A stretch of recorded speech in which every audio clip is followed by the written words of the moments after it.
Wednesday, October 9th, 2024. Could we have a roll call, please? Holly Kroger. Here. Kevin Gramley. Here. Beth Lakin. Here. Terry Schuyler. Terry. Sorry, here. Josie Scoville. Here. Russ Meyer is not present. John Clark. Here. All right, first item is a public hearing, consideration of an exception request to grant impact development services administrative authority for the minimum work standard to be met in Ridgway, Montrose, and San Miguel counties.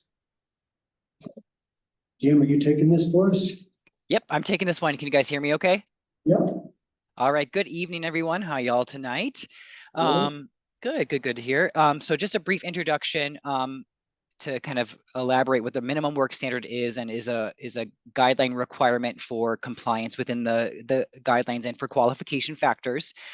Is at least one person of a household must work at least 1,200 hours per year by working physically within the Ridgway School District R2 boundaries. And so a little bit of background. I know you know about the Carmen Messina and her house being listed for sale as we were here for previous exceptions. So I won't delve too much into the background as you are familiar with that.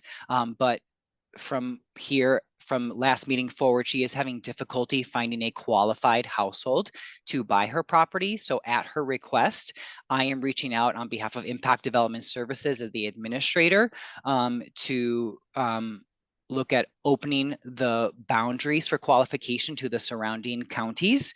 Hope with being able to find applicants that meet the minimum work standard in Ridgway, Montrose, and or San Miguel counties, so long as they would meet all other of the guideline qualification requirements.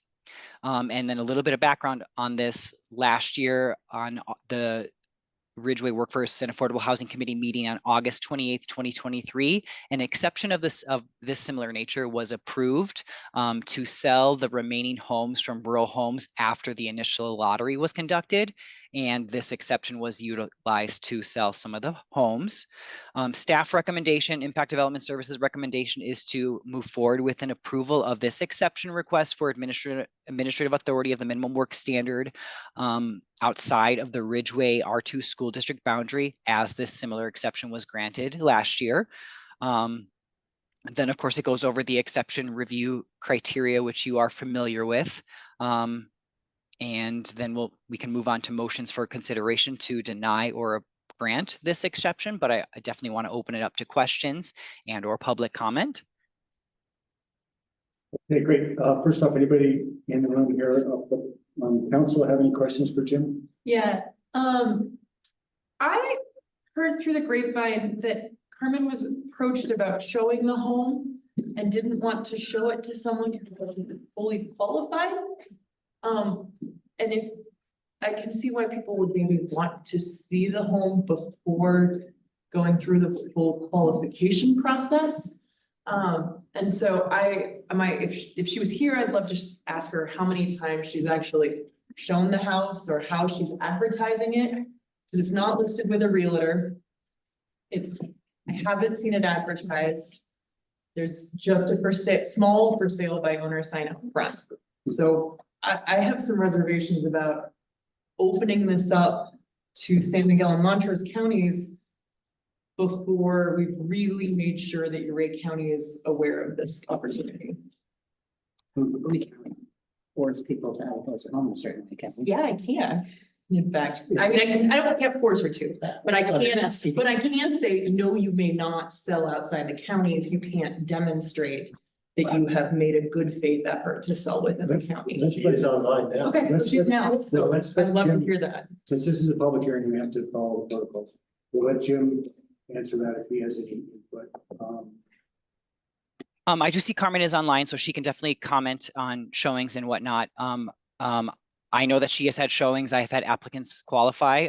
She is for selling it by owner and it is her property, so she can show as she pleases, of course. But she can definitely speak to that, as I'm not involved in the sale process and the showings. I am based in Loveland, so I manage the deed restrictions from afar to be a third party that's not involved that way. Yeah, so if Carmen is here and you'd like to hear from her, I'm happy. She can definitely answer.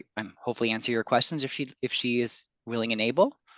Okay, first, before we go to you, Carmen, I just want to make sure anyone else up here doesn't have any questions for Jim on the process or anything. Jim, I just had a quick question. I saw that the grant could be, or exception could be granted. Is there a way that we could open it up to first Uray County residents, including the Uray County School District, and then after that, we can move forward with San Miguel and Montrose counties? I just want to make sure we're prioritizing the folks here in our county.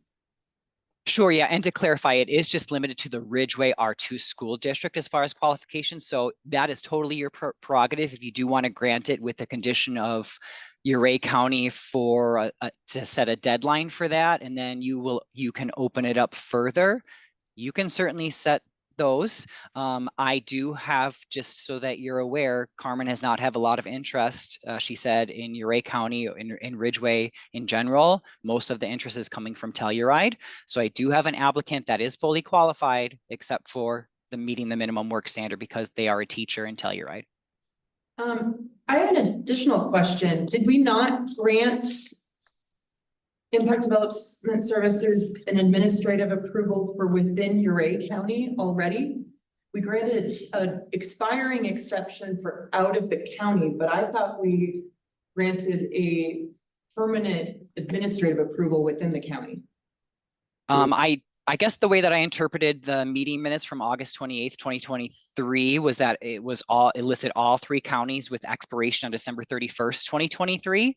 But if there are different meeting minutes that I am just not privy to, that there was that exception that was open to, please let me know. I don't have them in front of me, but it is an attachment. So I did put the meeting minutes as an attachment to my memo. So it is the final page, and I was really focused on the action on the second page that talked about when this exception was approved and the expiration date in 2023. Yeah, it does talk about Ridgway and Uray County with an expiration date.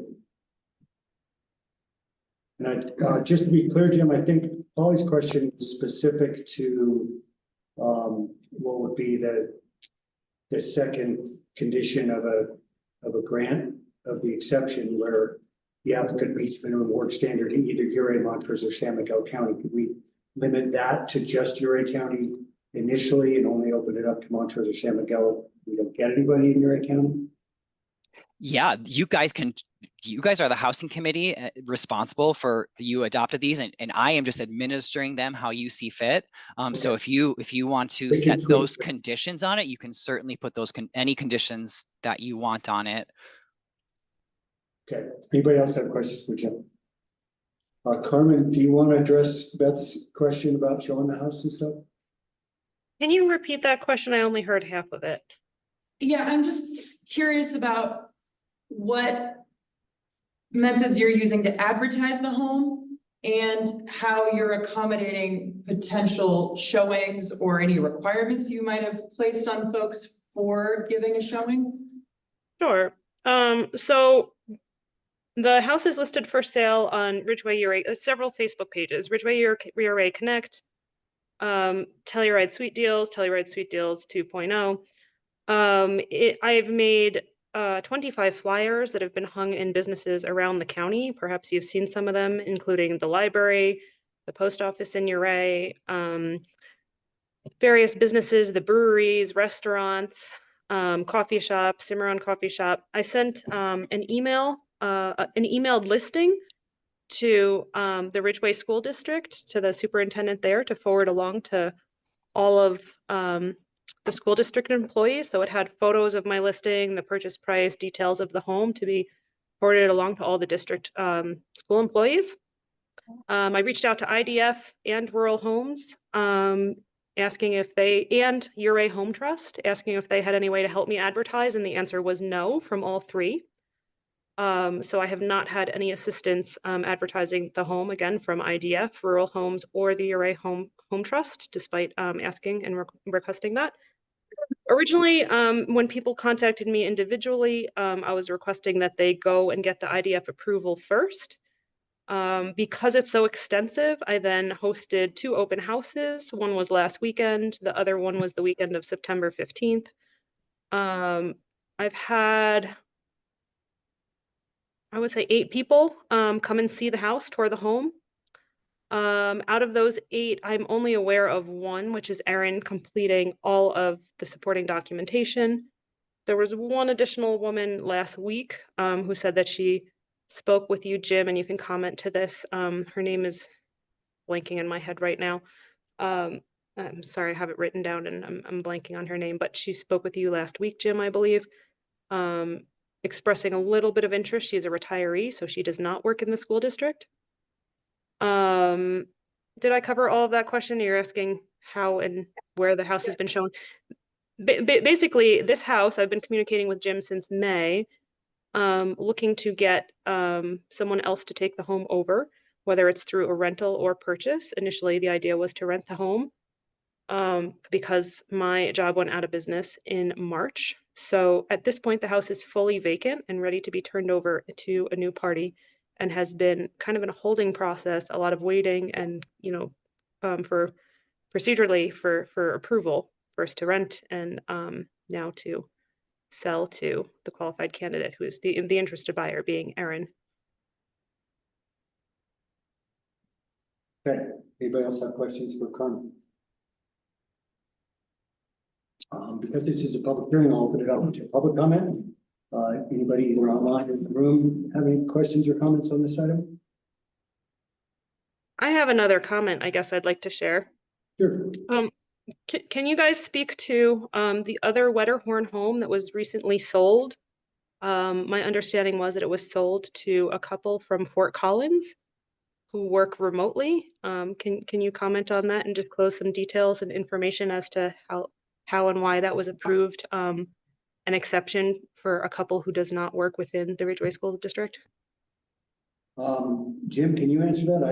I don't think anybody out here knows about it. Sure, yep. So it was sold, remote workers will meet the minimum work standard by working physically, is the minimum work standard within the Ridgway R2 school district, because they work remote and they'll be working in their home. So that can be projected, and is how that they qualified for the minimum work standard. That was consistent throughout the initial lottery and has been remained consistent for remote workers. So I guess I'd just like to comment on that, and as you guys hold the hearing, maybe take into consideration that, you know, this house was just sold to a couple who has never lived or worked on the Western Slope at all. And right now I have an interested buyer who works for the Telluride School District. She's worked for them for, I think like over 10 years, something, or she's lived in the area, excuse me, for over 10 years. I don't know how long she's been employed with them for. But here's a local looking for housing. And my understanding of this project is that it's trying to provide affordable housing to locals to keep them in the area. So, you know, again, a woman who works for the school district, a very valuable job to the community, even though it might not be Ridgway community, but somebody that I believe fits, you know, the vision of this project. And once again, myself, I am now 7 months out of fitting your vision because I have not been employed, you know, appropriately in Ridgway County since March. So I'm happy to turn this house over to somebody, you know, who can be part of the community and qualify and work and enjoy it. And so I hope you guys will take some of that into consideration and approve Erin for this exemption, and or, you know, anyone else who may be interested if indeed that doesn't go through. All right, thanks, Carmen. Anyone else? Questions, comments? Hearing none, I will close the public comment period and bring back up here to the word. Like, I'm comfortable opening it up to Montrose and San Miguel counties, because it sounds like she has been advertising all around Uray County, not just in the R2 school district already. I know Uray's having trouble getting theirs filled. I do just want to note, I'm looking through these minutes, and Uray County did get included in a second motion that was approved, but this is pretty clearly saying we allowed for administrative approval of Uray County over the long haul, and staff could find the recording, or we could look it up, but there's two separate motions that were passed. And so I'm pretty sure the intention of this was that the first was to permanently allow IDS to make Uray County exceptions as an administrative approval. And then we set the extension to San Miguel and Montrose County to expire at the end of that year to allow for the rest of the homes to be sold. So Uray County folks qualify for an administrative approval if I'm remembering as well what happened. You can check the report. But I'm pretty sure that's. Yeah, I can see how that could be a fair interpretation. It's a little muddy as it reads there, but thanks for that. So what do we feel about the actual motion? I mean, I agree with the move to grant the exception request that is written in here. Because like I said, I think she has been advertising all around Uray County already. And if it's been months, I mean, at some point, like she said, if there's someone who's completely qualified who just happens to work for a different school district, it feels like that's upholding the vision of the project. Something our community has been very clear about, however, which is not to say that we won't grant this, is that we don't want to spend Ridgway funds to solve Telluride's housing problem. 100%, but if there's nobody in Ridgway who can qualify and buy it, I mean, I'm also not entirely convinced that Uray County is informed that Uray County workers qualify to purchase this home, or that they know it exists. Yeah, I think we need to clarify that separately for sure. But I don't have a problem with granting this particular exception in this case. Carmen's been working on this a long time, and doesn't feel right for her to be stuck for 7 months trying to get this done. I would agree to approve the exception. I would as well. But it is also a little disappointing, and not because of anybody's actions, not Carmen's, not anybody else's. Just the efforts that have gone into this for everybody, all of us, in hopes that this could house. Ridgway the whole- people. Yeah. Oh, yeah, totally. I will also say that one of the reasons that I lean towards granting this is we do have some stuff on the agenda later tonight that is going to centralize the questions around deed restricted housing. And that makes me more comfortable granting this exception. Because I feel like how do you know if it's for sale question needs to be clarified. Because yes, Carmen, I understand you don't want to pay for a realtor and have that come out of your deed restricted profits. But we do need to be able to be sure that Uray County, because I have no problem There's a with, minimum standard of where they're advertising. So Yeah. people are looking at your house and know. how do you know Yeah, where you go oh, I find agree it? with that, yeah. Because if you're not on Facebook, Yeah. or you didn't go to the library, how do you know? It's tricky, but it's a school teacher. That's something positive. And she's lived here, a long time, actually. I think closer to 20 years. 20 years. And she comes to Ridgway a lot. That's how it was. She is, but yeah. Well, I've always said that, I've always pointed out that our longtime Mayor Pro Tem Eric Johnson worked in Telluride his whole career, but Ridgway was his home, and he was active, obviously, very civically involved, and it doesn't, working in Telluride doesn't necessarily mean you're not an active member of the community. Somebody want to make a motion? I'll move that we grant the exception request to delegate authority to the administrator to approve minimum work standard exceptions for applicants that work in Uray, Montrose, and San Miguel County for the current sale of 414 North Forest Street, Ridgway, Colorado, 81432, so long as the following conditions are met. Let's see here. The applicant meets the minimum work standard in either Uray, Montrose, or San Miguel County. Second. All right, motion made by Josie, seconded by Russ. Well, we have to have a roll call. It's Terry's online. Roll call vote, please. Holly Kroger. Aye. Kevin Greenaway. Aye. Beth Lakin. Aye. Terry Skyler. Aye. Josie Scoville. Aye. Russ Meyer. Aye. John Clark. You don't vote. I think I missed it. Oh, you. Yeah. Yeah. We're not in council yet. Sorry, council. That's right, John. That's okay. I know you were. I didn't want to be against it. Well, it was, so that passes unanimously, and that is all we had on the agenda for I believe. Anything else, Jim? Can we clarify that? Uray County exception, just so IES knows where we're at on that. Can we look back at the? Yeah, we'll look it up. Thank you. Yeah, so Jim, we're gonna have staff get with you on Make sure that. whether you can Makes sense. permanently grant the Uray County exception or administratively. Yeah, if that is the case, it might be best to update the guidelines to say all of Uray County rather than have an administrative exception if it's in perpetuity. We talked about that, yeah. We would have had to go back and like update something much more official versus granting administrative approval for Uray County. Yeah, my concern is just that if it gets lost if I don't get sick and can't do my job anymore and transfers over, then nobody knows if it's lost in old meeting minutes. I think it's really important that, and I'll of course document it really well, that this exception is for all of Uray County in perpetuity. But for all intents and purposes, if it's in the guidelines as an official change to open up the boundaries, I think that would be more effective for I agree, and those interested. Yeah, sorry to interrupt. I would agree, and I think that the way we'll leave it is we'll just have staff Yeah, and you get together, and if the decision is that we want to amend the guidelines, we can do that at the next meeting. Sure. Awesome. That sounds great. Let me know how I can help. Okay, Jim, thanks. Jim, this is Terry. What is the status of applications for the project in Uray?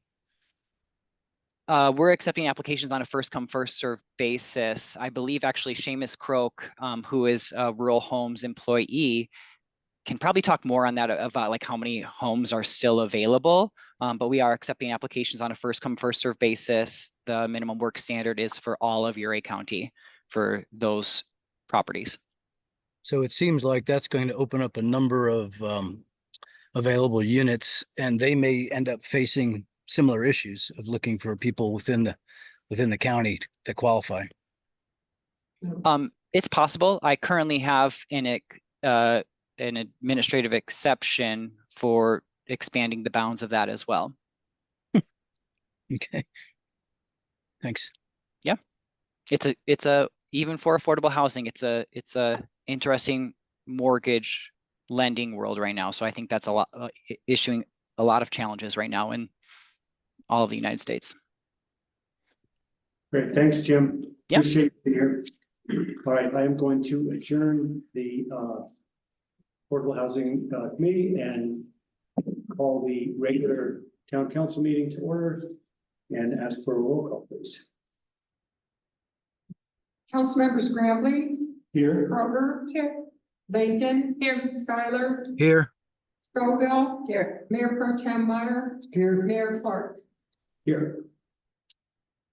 All right, before we dive into the agenda, I would like to say a few words about what a rough week it's been here in Ridgway. We've lost actually 3 different valued community members. First off, Michael Gardner, a young man who was just an incredible being, son of George and Colleen Gardner. Many of you know the family. George perished in a tragic climbing accident himself about 10 years ago or so. Michael was climbing in Nepal, and don't know the details, but he fell to his death this week, and it's just a terrible, terrible loss. He was a really good friend of many people. He basically touched everyone that he met, and I just want to mention how sad I am that we lost such an incredible being. And as well, we lost a real matriarch of the town of Ridgway, Priscilla Peters, who founded Cimarron Books and Coffee many years ago. And when she ran that store, it was like the place to be in Ridgway. And she was a real firecracker and active Democrat, and just a really, really great person, another great Ridgway resident. And then lastly, David Wade, a longtime part-time employee of the town, passed away unexpectedly of a heart attack this week. So it's been a really rough week. I'd like to just kind of take a moment of silence to honor these people and just think about how much we value our friends and family, and how we need to hold them close in times like this. So just take a moment.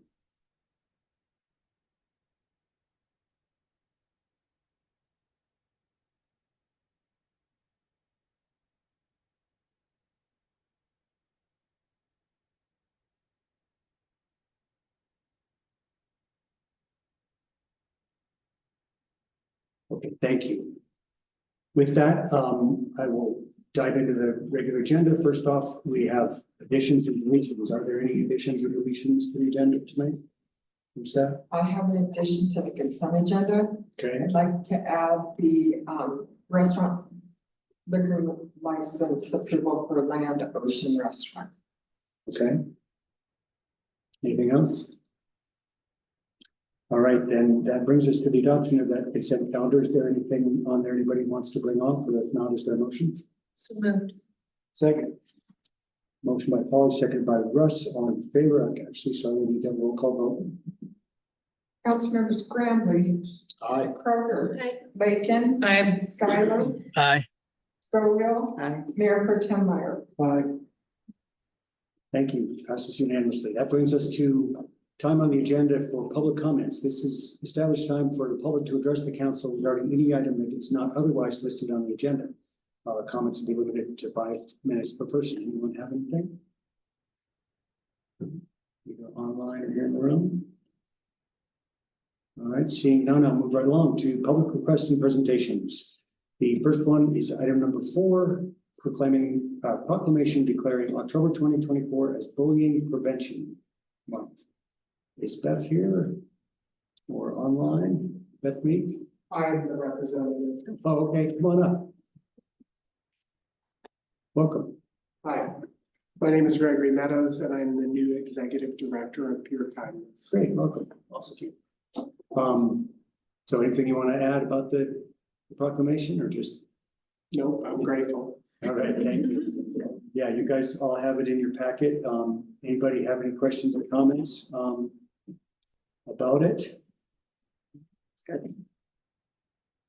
From an ex-weird kid turned into a weird adult, thanks. Yeah, these things are all so important. And this will get posted here at Town Hall and up at the post office. And we always share these things on our public media, our social media channels, right, Preston? Right. Great. Right. I move to declare October 24 as Bullying Prevention Month in the town of Ridgway. Second. All right, motion made by Beth, seconded by Polly. Roll call vote, please. Councilmembers Graham, Aye. Kroger, Aye. Bacon, Aye. Skylar, Aye. Scoville, Aye. Mayor Pro Tem Meyer. Aye. That passes unanimously. Thank you. Thanks, everybody. That to item number 5, request to close Clinton Street between Core and Lower Streets on October 19th between 3 and 7 to hold a memorial for Wanda Taylor. Stephanie. Actually, I'm taking that. for Okay, Stephanie. Pam, go ahead. The request has changed just a little bit. They're now asking to add a few hours for setup and breakdown time. Makes So, they're asking to close the street between 1 and 9 for, the event will still be 3 to 7, but to include the setup and breakdown. Okay, And that is closing off, the same area that Clinton Street's usually closed off, right in front of the sugar mill. from the alley to the corner, right? Yeah. So why does it say Lena to Laura instead of Corner, Laura to Laura? Hmm. Yeah, it should actually say Core. So Because Lena's down by the post office, by the Yeah, the that's a side of good- the warehouse. that's a good. We'll just make that. It's not, the application actually says Lena. So Oh, but I put it correctly on the agenda. Okay, I'm just reading the application. Sorry. It's on the Just agenda. making sure, it doesn't matter to me, I'm coming to know. Yeah. Okay, And we are closing it all the way to Laura, not just to the alley. That's what they asked for. Okay. It's possible that they won't. Okay, we can be flexible. Knowing Wanda, they might be looking for the music trailer. Pardon? Knowing Wanda, they might be looking to bring in the music trailer. There's a dance floor. so fun one is this. All right, any questions in the audience about this item? Okay, what do we think? I think we should approve it. All right, we'll do that. Move to approve the application for blocking a public right of way for the party on October 19th Second. from 1 to 9. Great, thank you. That's motion made by Russ, second by Josie. Roll call vote, please. Councilmembers Graham-Lee, Aye. Kroger, Aye. Laketon, Skylar, Aye. Scoville, Aye. Mayor Pro Tem Meyer. Great, that passes unanimously. Thank you. Takes us to item number 6, request to close Clinton Street on November 15th from 3 to 7 to accommodate the Ridgway Independent Film Festival. See Ariel.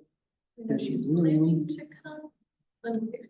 What's that? I know she was planning to come. And she may have thought it was going to come later on the agenda. We could either just deal with it if we think that we need her to address it, or we could sideline it for a second and move on. What's your preference? It's pretty similar. I It's feel pretty similar. pretty good about Yeah. closing it. I I'm think comfortable with it. Riff is a pretty cool event. Yeah, I think it sounds awesome. Excited to attend. Okay, so we want to make a motion? I move Wait a minute, to, hold on. oh, sorry. Any comments or questions from the audience? I always Tanya's on. make sure everybody's, Tanya has her hand up online. go ahead, Tanya. Hi, for some reason my video is not working. I'm not sure why. So All right. go on. So I am on the volunteer committee for RIF, and I would say that it would be a great idea if you could do this. I've been in the planning, and it's going to be a fun few hours on the street, getting more excitement about the film festival. I'm really excited about the plane that's going to come in. It's going to be dragged in, so don't worry about the noise. But so I highly recommend approval of this. Thank you. Awesome. That's great. Can I do it now? I move to approve the application for use of right of way on November 15th for the Ridgway International Film Festival. Second that. Oh, boy, it looks like Russ just got under the one. Did I get- Motion by Polly, second by Russ. All in, our roll call vote, please. Councilmembers Graham-Lee, Aye. Kroger, Aye. Laketon, Aye. Skylar, Aye. Scoville, Aye. Mayor Pro Tem Meyer. Passes unanimously. Thank Sorry, I you. should have said this before we did this, but so we just approved it for 3 to 7, but on the application, it says set up at 11 to 7:30 p.m. So did they actually want extended hours? I just read that as we were. Roll call. I would imagine that they would want those 4 hours. extended hours. Yeah. Till the seven. Well, my guess is maybe the plane's coming in. They don't know exactly when. Can we just direct staff? Yeah, Yeah. yes. Yeah, could clarify that. Yeah, Do you need additional motion for that? I don't think so. Okay. thanks. Yeah, the committee actually asked her not to close too early in the day so that businesses, could have an easier time having customers get into that street. So I'm sure we're really flexible with that. Yeah, and the plane actually, I think, fits to the side on a parking spot pretty well for a little while. Awesome. Right. Great. So that takes us to item number 7, request to close North Railroad Street and Auto Street as part of the Lower Street Extension Project. Is Skip online or? Where you Skip?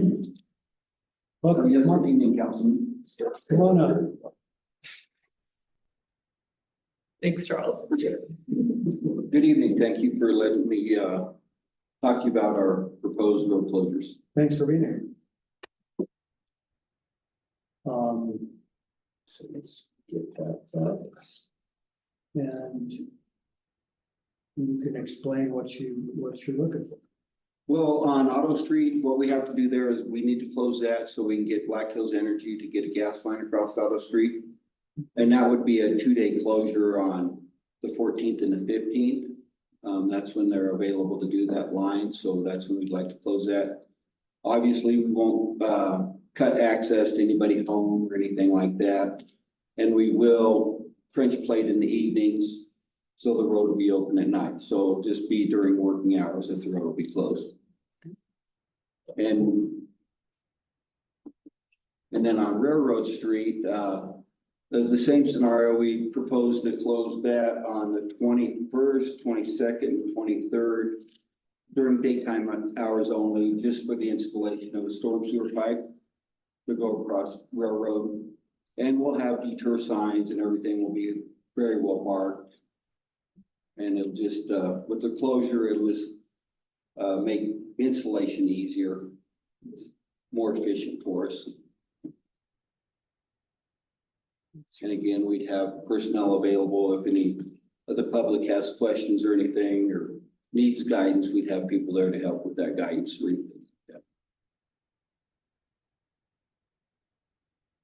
Okay, Makes sense to me. Yep. And it's nice to get it done quickly, so. Yeah. I think we're closing it completely. the most important thing, as long as there's other ways around the closures. Yeah, the maps are pretty good. Detours. Yeah, my only question is, are we sure there's not a couple of driveways on that would face Auto or Laura that would be impacted? The Laura Street, there was a minor error on that plan. Okay, That is kind of a living document. We can move that road closed down so we don't interfere with any of those driveway Okay. accesses. cool. That was my only. I know, because I'm looking at this, I'm like, the houses aren't on this. Right. Yeah, and I just got on Google Maps and they're also not on Google Maps. Yeah. That's what our traffic control Okay. supervisor did. He looked on that and they say, well, there's houses there now. So we could just move that road closed down Okay, to where it doesn't impact any of the public. So basically just gonna be closing the intersection essentially, right? Yes, basically, Yeah. right there at between the alley and Moore and Auto, right in that area, just so we can get the grass line across the road there. okay. So in the request up here at the top, it talks about the closure, but in your document down here, it refers to either a full closure or a single lane closure on the road. Which one are we actually looking? I'm looking to get the full road closure just for efficiency. We included the single lane closure just in the event that you weren't happy with the full road closure. I'm comfortable with full vote. Let's get it done. And so that's, you're gonna, on that particular one, you're working, you're staying open in the morning, letting everybody go through for school. Same thing in the early afternoon, and then in between you'll be at full closure, is that right? Yes, Okay. And how many days is that? 3 days. Seems like that's too bad. Not too I bad. think we can get it done in 2 days, but I'd rather say Yeah. 3 Say three days and and get get it it done in 2 days than Totally. 2 Yes, days and not As done for 3 people who days. dealt with the Laura Street closure forever, yes, do that. Under promise and over deliver, they call it. Yeah, Sounds like everybody's okay with this. Yep. Yeah, I know, I was debating about the single lane closure, but hearing that you're gonna be able to let school traffic go through those periods before and after school, I think that we can make that work. is there some sort of, rerouting that we would need to do? Just in case people wanted to come through that area? They've got the detour signs, I think. Okay, Yeah, they got detour signs a little. yeah, we'll have signage up and detour signs and awesome. try to make it self-explanatory as possible, but if they need guidance, we'll have personnel to help give them directions or accommodate however we need to. Okay. The people on Kismet Street are gonna see a lot more traffic for a few days, but it shouldn't be horrific. 2 days. Mayor, if I may look to what Joyce, our engineer, has to say, she put a memo in the packet recommending the use of full-time certified flaggers as part of these closures. So love to get her thoughts. Yeah. Joyce, come on up. To come up. Yes, please. Sure, so we put the memo together, the town recommendations are based on the MUTCD, which is the Manual on Uniform Traffic Control Devices, and it talks about signage. For temporary closures, they tend to recommend flaggers, but what we had organized with Skip, or at least I had requested, and I believe that Skip is agreeing to, is that during busy traffic hours, instead of having full-time flaggers, they will have dedicated staff at all of those detour locations to help facilitate traffic regulation during the busy times, so schools and then the afternoons.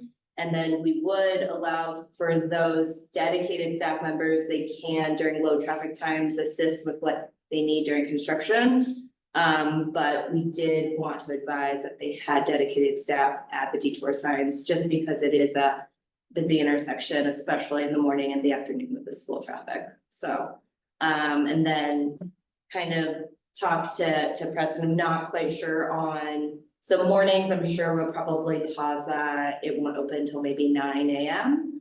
Or it won't be closed until 9 AM or 9:30. We're gonna kind of see, I think most traffic goes through by 9. And then for reopening, that was gonna be a little up to discussion, because I know schools kind of are back around 3:30. 3:10. 3:10, so. School goes in at 8:10, out at Okay. 3:10. That one. So they might need to just have that opened back up for a little bit for school traffic to come through. They might have maybe an hour, and then everyone else is kind of coming through around 5. So Yeah. they might have to play with the afternoon timing. It might be a shorter window, but that was kind of open to discussion. I do think one of the things, I mean, that is a secondary school, so they don't have as much pickup traffic. And so that's one of those things that we might just want to communicate to Encourage them to students go in County Road Lacey. Like encourage them to go County Road 5. They do have some middle schoolers, so I'm sure there's some pickup, but it's not, it wouldn't be the same as closing Amelia Street in terms of pickup issues. I typically get out of work, when school is getting out, and I work up in Eagle Ranch and come by the school, and it's not crazy. So I think and some encouragement to do County 5, and some encouragement to make sure we're going slow and making sure that there's, the marshal there. Right. Just to. I think that's always a nice check-in, and I'm sure the Just school notify this. happy to work with us on that. Skip, have you been talking to Susan Lacey at the school or somebody at the school? Excuse me? Have you been talking to anybody at the school about this impact? No, we have not. Okay, probably want to reach out to them. Maybe staff can coordinate a conversation. They send out weekly emails, and so that way the kids just know, well, this Yeah. Wednesday and Thursday, go County Road 5. Okay, They good. actually have a transportation coordinator. What's his name?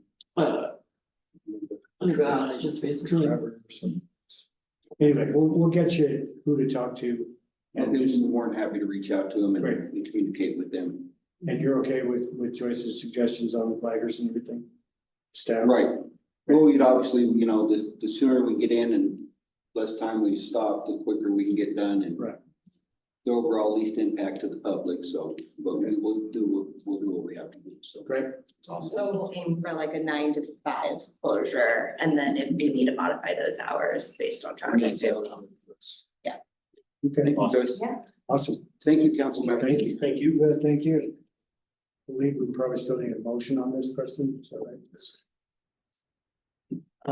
I move that we approve the request to close North Railroad Street and Auto Street as part of the Lawrence Street Extension Project for Skip Houston Construction. Second that? Motion by Josie, second by Beth. Roll call vote, please. Councilmember Scrambley, Aye. Kroger, Laketon, Skylar, Hi. Scoville. Aye. Mayor Pro Tem Meyer. Thank you. That passes unanimously. That takes us to our one public hearing of the night. Item number 8 is public hearing and second reading of ordinance number 0424, amending section 7-4 zoning regulations of the Ridgway Municipal Code relating to parking standards. I guess TJ's going to take this for us. I do believe so. Good evening, everyone. TJ DeLubac here with CPS. Trying to get a screen share. Oh, I think I shared the wrong screen. You have too many screens, dude. Oh, there's that. There's that. There's that. There we go. Sharing the right thing. I hope so. That was good.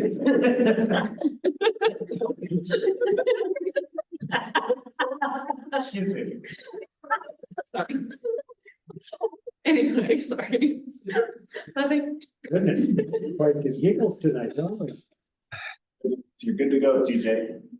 Okay. Okay. I feel like I'm missing out on something. I'm not sure what you guys talking about. So, yeah, as mentioned, what we have this evening is second reading of an ordinance on parking standards. Considered a text amendment to the land use regulations.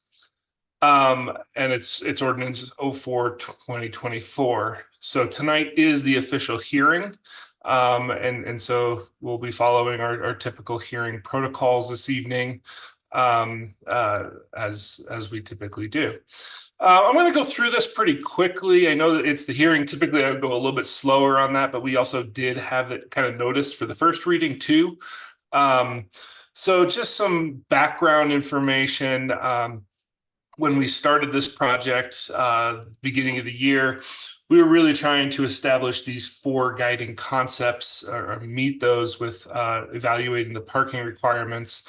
And I think it really came down to that number 4 of essentially unnecessary parking spaces costs money, it prohibits affordable housing as well as takes valuable real estate away from retail space or commercial space and puts it into parking lots. And so that's what we were really striving to strike on this project.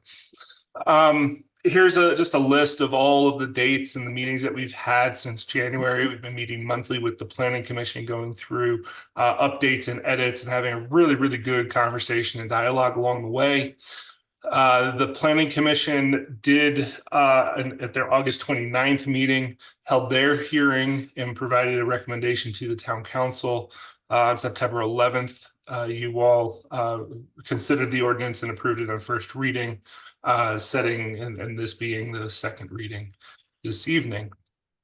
So I go a lot more detail into each of these in the staff report, but just really quickly and kind of the high points of what we did through this process. We essentially reduced all of the parking requirements by about half, and that was based on some data that was in the 2018 parking analysis that we used as kind of our guiding document through this process, and also simplified the requirements in the land use table to kind of keep the standards consistent, using the same measure such as square footage as opposed to employee and other kind of elements that might be a little bit more difficult to track or administer. We added stacking requirements. So instead of parking, we added stacking to uses that would require that, such as daycare or elementary schools, coffee shops, things with drive-throughs, where it's less on a need of parking and more of a need of stacking.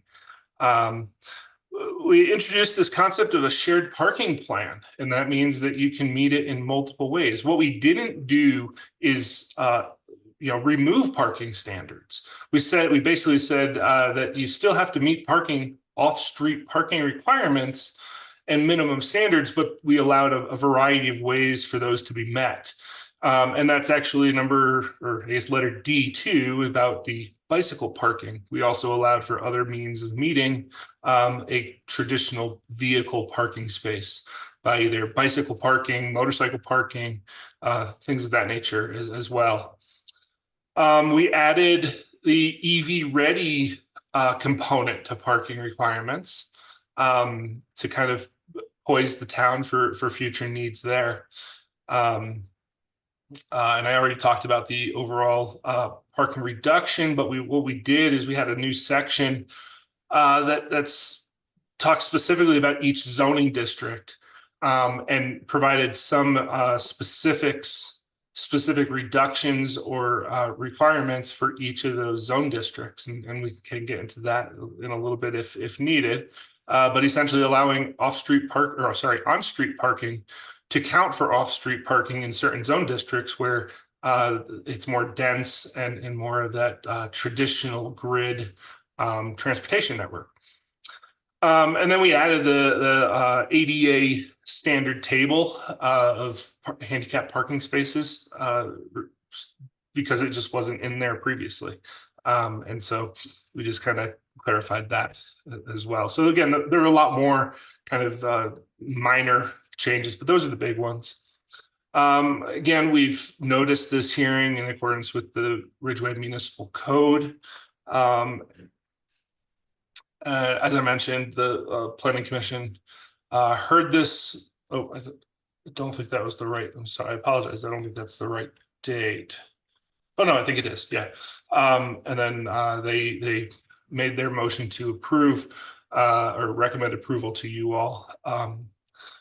On that last meeting, when we talked about it, you all approved it on first reading with some guidance to say, hey, you know, we really like to see some areas that are congested and how these changes might impact those areas in particular and whatnot.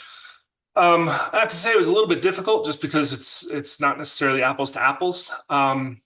But we did look at 4 areas, and myself, Angie, and Preston were talking about which areas to look at, and we looked at these 4 areas. One that was brought up at the last hearing was La Ranch subdivision. And then we also looked at more broadly just the HB zone district, because that was where we reduced a lot of the standards and allowed on-street parking as well as HR zone district. And then the industrial park, kind of in the north side of town there, has the central side of town has seems to be another area of congestion. So we did a very kind of basic analysis of these areas, more anecdotal than anything, but wanted to try to see what those existing conditions were and then what the impacts might be if these regulations were approved and implemented.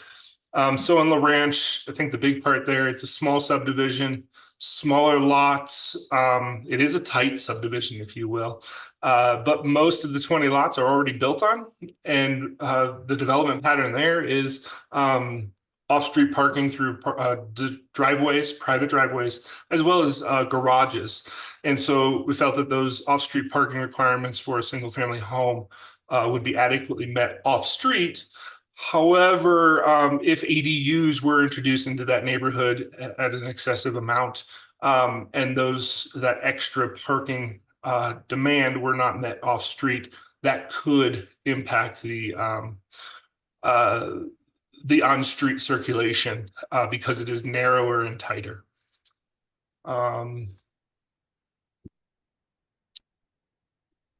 Then we looked at the second area we looked at was the HB, the Historic Business Zone District.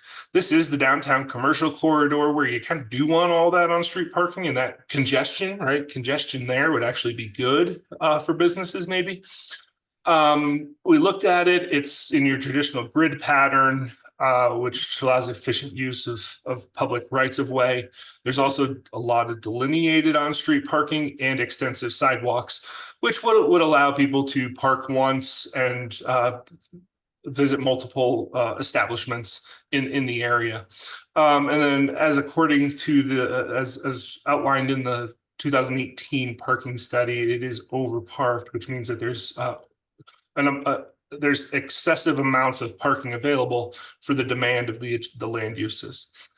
And so again, we felt that it's actually not impacted too much by this. And currently there are deviations allowed to permit on-street parking or limit or reduce off-street parking requirements because of the on-street facilities. And so we don't think that this would change too much. The proposed standards wouldn't change the impact in the HB zone district too much. The next that we looked at was the HR zone district, and that was, these are basically 2 areas. You can see it's kind of the bookended on the north end the north side of Highway 62 and the south side of Highway 62. These are also traditional grid patterns that are an efficient use of public rights of way, as well as a lot of alley accessed homes. And while we were going through the parking standards evaluation on this, we did feel that requiring off-street parking on some of these smaller lots and wanting to move towards smaller lots, it made sense to allow on-street parking to count towards off-street parking, and that's what is in the standards proposed as well. But similarly to the HB zone district, we feel that because of the grid pattern, because of the rights of way, the excessive right of way available, there's probably not going to be too much negative impact to the adjacent areas. However, because there are some other uses such as daycares that might have kind of specific times of the day that there are spikes. Those might see some congestion, but all in all, the infrastructure and the right of way network should be able to handle it adequately. So again, not necessarily seeing some substantial impacts in that area. And then the last area that we looked at was the industrial park. In this particular area, there is a lot of on-street parking being utilized right now. It is mostly built out. There are a few vacant properties and that will have to come through a process and talk about that on the potential impacts, but there is a site plan process now where off-street parking would be looked at and made sure that there's adequate off-street parking. That's not to say that there's not adequate off-street parking in the current design and sites, but it's almost a choice. It seems like that a lot of visitors or users of this area are using the on-street parking rather than off-street parking. So I talked about that. Yeah, so the impacts, I think that this is a good area where the shared parking plans might come into play to be able to alleviate some of that on-street congestion, as well as the site plans when we're able to look at those and make sure that there's adequate on-site circulation and parking. And then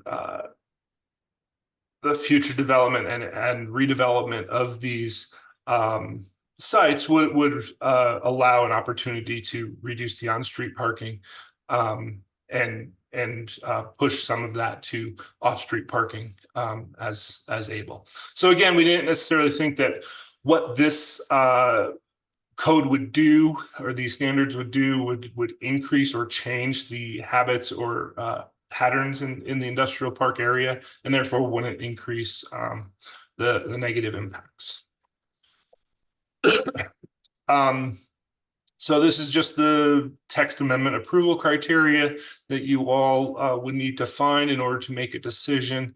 Your options this evening are to approve with conditions, deny, or continue the ordinance in front of you. And staff is recommending approval of ordinance 04/2024 on second reading regarding the parking standards. And we have a couple of motions as well as some alternative motions if so desired. So went through that pretty quickly. Happy to answer any questions that you might have and go from there. Thank you.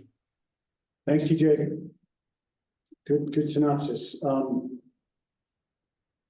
Yeah, this parking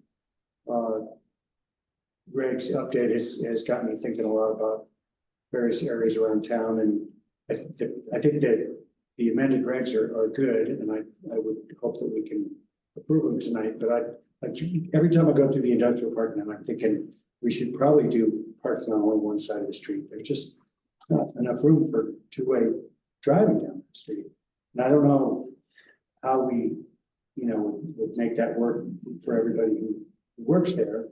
But boy, it's a problem. And I actually know of somebody who actually got hit by a car without getting hurt because she was on her bike. She came out of the parking lot and somebody wasn't paying attention and fortunately wasn't going very fast. I was gonna say the flip side of. And we're both really slow on that street. Yeah.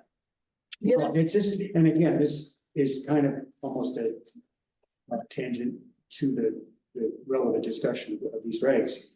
But just there are some places around town that I think we might want to reconsider, and it's not something we're going to do tonight. So No, and I think the industrial park, you also have to consider, yes, there are parking lots, but they aren't built for trailers and industrial uses. So yes, out in front of the building just south of Bennett, there's a parking lot in front, but that's not what they're pulling up to that building. Well, you know, Dickerson's, you're not going into the town. Yeah, so that's kind of a whole other factor with the industrial park is. And I think also with the final phase going in now, hopefully that will take some of the load off and create some of the parking opportunities that reduce some of the congestion And then good point about the fact that having it congested makes people drive slower. It's really interesting. Yeah, and but then again, does that impact businesses trying to run industrial scale things if they need bigger trucks coming and then need to make turns, right? That might actually be too narrow. Yeah, I've definitely gotten stopped several times trying to go through the industrial park and had been like, just had to turn around and go around because there were trucks Just that couldn't were, get through. I couldn't get through it. And I mean, and Of which course, is, I've that's fine. heard from people in the industrial area that there's too much citizen traffic going through there because they're trying to offload trucks. Right. And there isn't really anywhere for them to park except in the center of the street. You know, that might So- be a place for some of these creative shared parking plans. It could be a place where you may park only on the west side after 5. Cause it's used a little differently with maybe a business that's more forward facing. So that would allow businesses to have one-sided parking, and the vet during the day has a parking lot. Well, going to Diggers, there's ways to do that, and that would alleviate that. But then if you maintained and allowed it after 5, that might be something to consider in the future. That's a good point. Well, again, this discussion But- is not necessarily relevant, specifically relevant to the. Can we Question. basically set a bookmark on? Oh, yeah, I think it's a really good idea. That's why we're. Yeah. But I do think reducing parking requirements in general. We want people to park, get out of their cars, walk around, maybe visit a business you didn't intend to visit if you're stopping in town. I think those are all really great intentions of what's coming out of this proposed change. A lot of time and effort into it, that's for sure. Any questions from the audience, either online or in the room about this? Any other comments or questions up here, or somebody ready to question? I move to approve ordinance number 04-2024, an ordinance of the town of Ridgway, Colorado, amending section 7-4 zoning regulations of the Ridgway Municipal Code regarding parking standards on second reading, finding that the criteria set forth in RMC 743 D3 have been met. A second. All right, motion by Russ, second by Josie. Roll call vote, please. Councilmembers Graham-Lee, Aye. Kroger, Aye. Lakin. Aye. Skylar, Aye. Scoville. Aye. Mayor Pro Tem Meyer. Aye. Thank you, passes unanimously. Great work, TJ. All right. Have a great evening. Thanks, TJ. You too. That takes us to item number 10, presentation and action on ad hoc review committee's recommendation for artist and art concept for mural installation on the art space, Ridgway Space to Great Building. Preston? Yeah, thank you, Mayor. So in response to the request for proposals, the town received 17 total proposals, which is great. The ad hoc review committee comprised of all the people in the memo there. I won't list all of them, but pretty good representation of folks around the community and from art space as well. Of course, Mayor Clark. Met a few times to review collectively all proposals and then to conduct interviews. They met on one Friday to evaluate all the proposals, and they met the following Friday to conduct interviews. And at the top of the list was Yulia Avgostinovich. I believe John lives in Washington, DC. Is that right? You remember? She lives in Maryland, outside of DC, yeah. Her proposal and design can be found in the attachment to the memo. And the final step for we'll hopefully remember the memorandum of understanding that the town put in place with art space. That final step is for the final selection of the ad hoc review committee to be presented to you all, and that's why we're here this evening. So hopefully you've had a chance to look through the proposal and the design.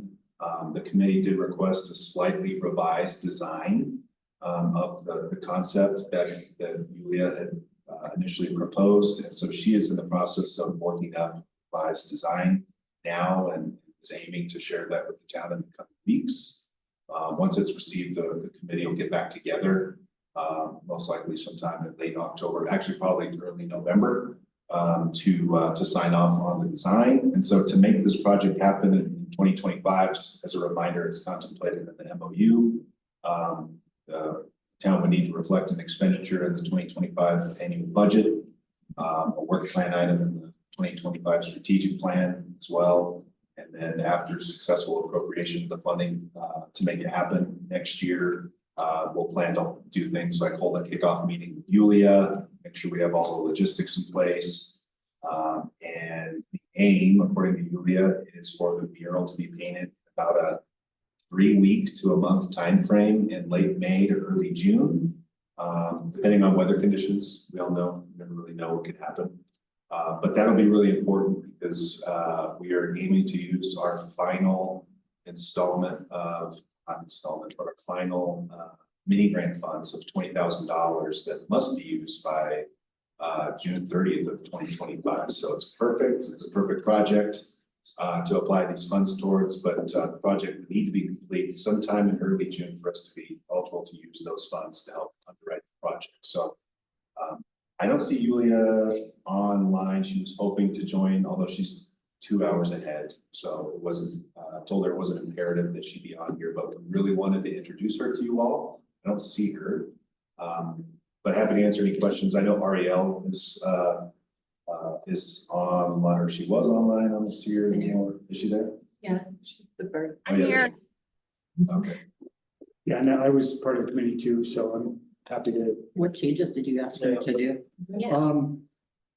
The committee had a long, rather involved discussion about the sort of cultural aspects, and that the consensus seems to be pretty, maybe not quite unanimous, but definitely majority of the committee felt like it would be better if it didn't include the cultural references, the streetscape at the bottom, the cowboy, possibly even the kids and the kind of shadow characters, and maybe have it just focus on the flora and fauna of the region, and to have more of the flora be native flowers, even though a lot of us have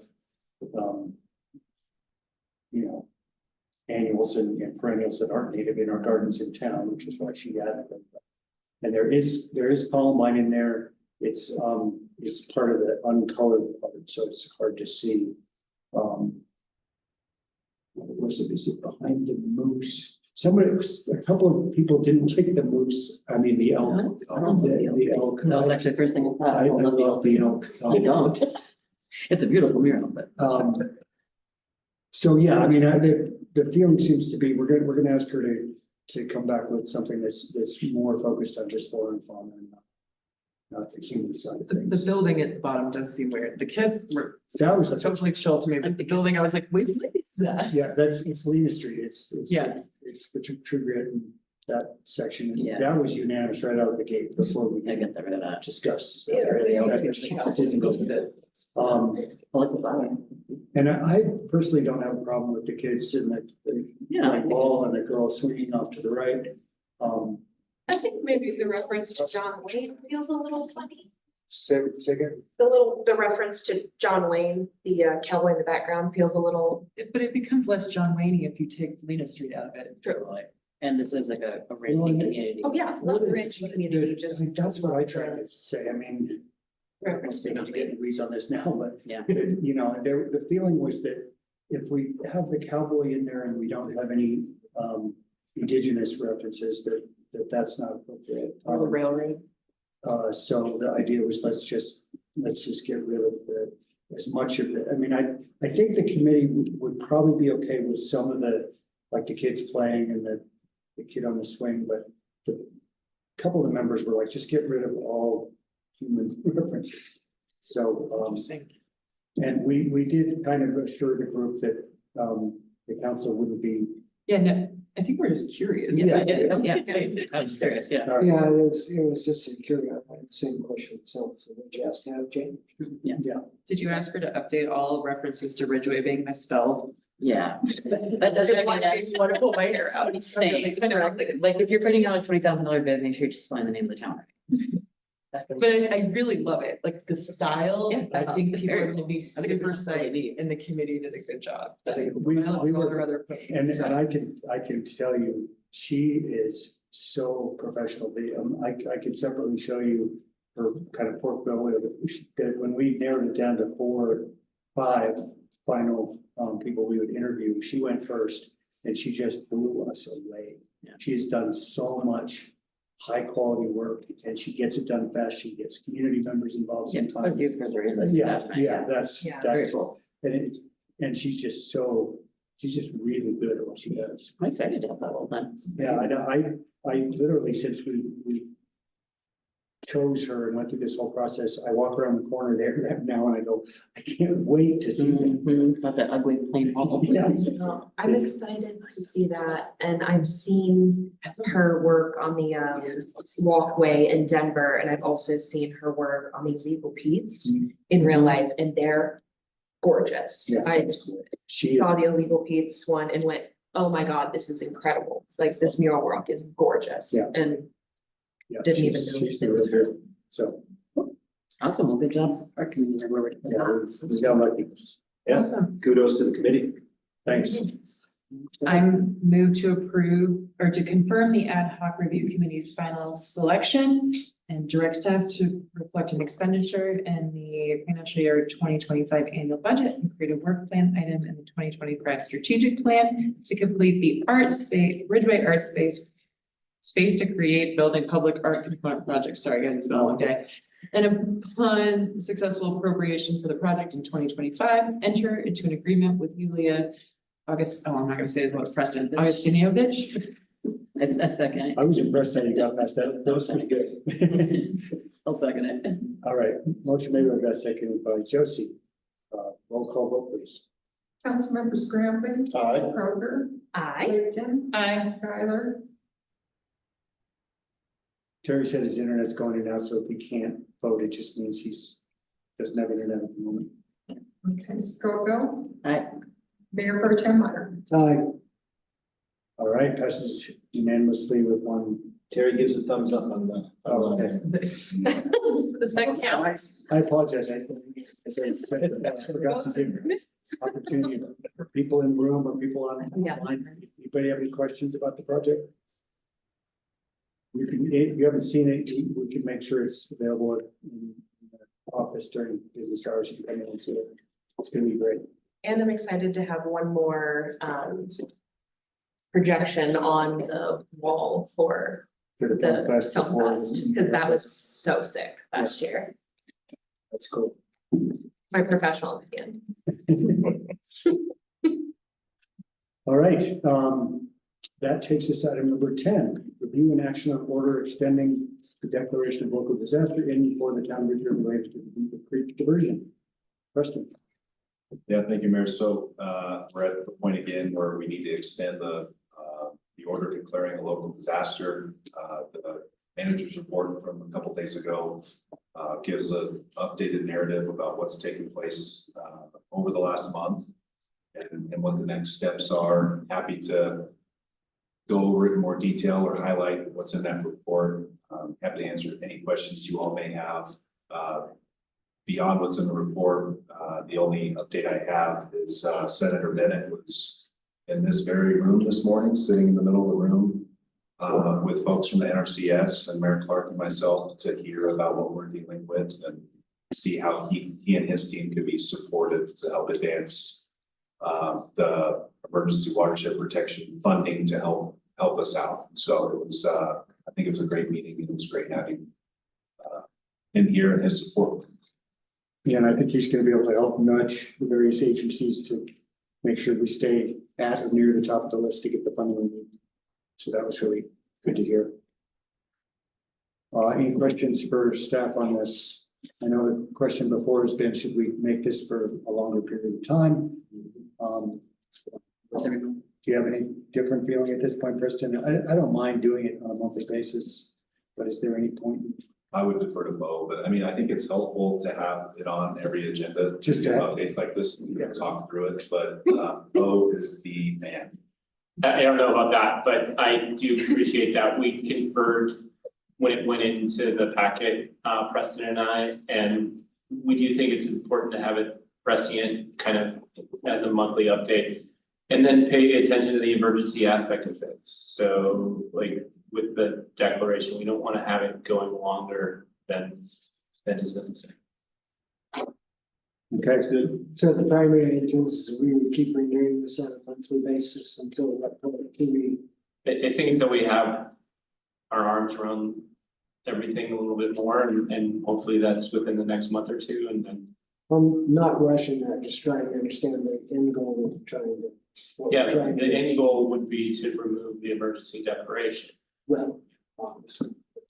You know, I mean, to be candid, right here, right now, it doesn't feel as emergent, that's the right word, because we have our secondary source. But come next April, May, and June, it could be an entirely different ball. Sure. I'm not quite sure what to expect. I'm not sure how much headway we'll have made. Hopefully, all the financing falls in place and we've gotten the design, you know, everything engineered and start construction. I just need that. So much depends on things like how runoff goes, what kind of runoff we have, what the winter's like. Sure. And at that point, to try to make sure we have access to as many water sources as we can, we're going to be having to talk to Joe Hess about maybe not irrigating his fields. And I think that benefit of having disaster declaration in place really gives us support for those kinds of things. And that price tag, sorry, to piggyback on that price tag in Wright Water Engineers report, the bottom line price tag is $8 million. We've talked about this, a lot of us, but that is conservatively high for a reason. And that includes funding for things like what Mayor Clark was just talking about, trying to figure out how we can supplement, augment what we have while we're fixing our primary water source, the head gate to our primary water source. So that's just something we have to navigate. I'm not quite sure how to navigate. So the hope is that we get that plan in place. And the emergency declaration also gives us the ability to seek all these loans and grants and things of that nature. Right. Yeah, which again, we still don't have our arms fully wrapped around until we get closer. Yeah, and you're knocking it out of the park with what you're doing, so I appreciate that. I got it out, so. Amen to that. Anybody either online or in the room have any questions or comments on this item? Thanks again for taking us up. Yeah, Feels good to see in person for sure. Thank you. Pretty amazing. It's incredible. Yeah. I know it's Picture bad, can do but then I was like, how- You can't take it. you know, what's funny is I really wish I'd been up there before. Yeah. Because it's so hard, like you can tell that nature did big nature things.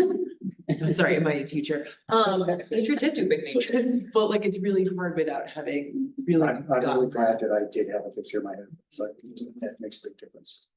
But at the same time, they're just like, you can see that it's like 5 feet deep, bigger in places. It's crazy. Crazy. All right. I move to approve the order extending the declaration of a local disaster in and for the town of Ridgway. Second. All right. Motion by Beth, seconded by Polly. Roll call vote, please. Councilmembers Graham. Aye.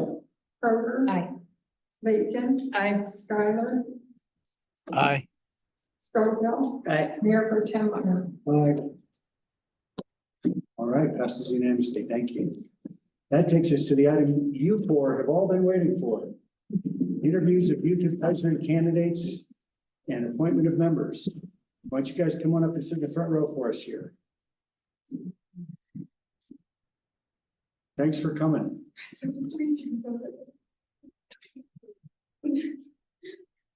And take it away, Preston.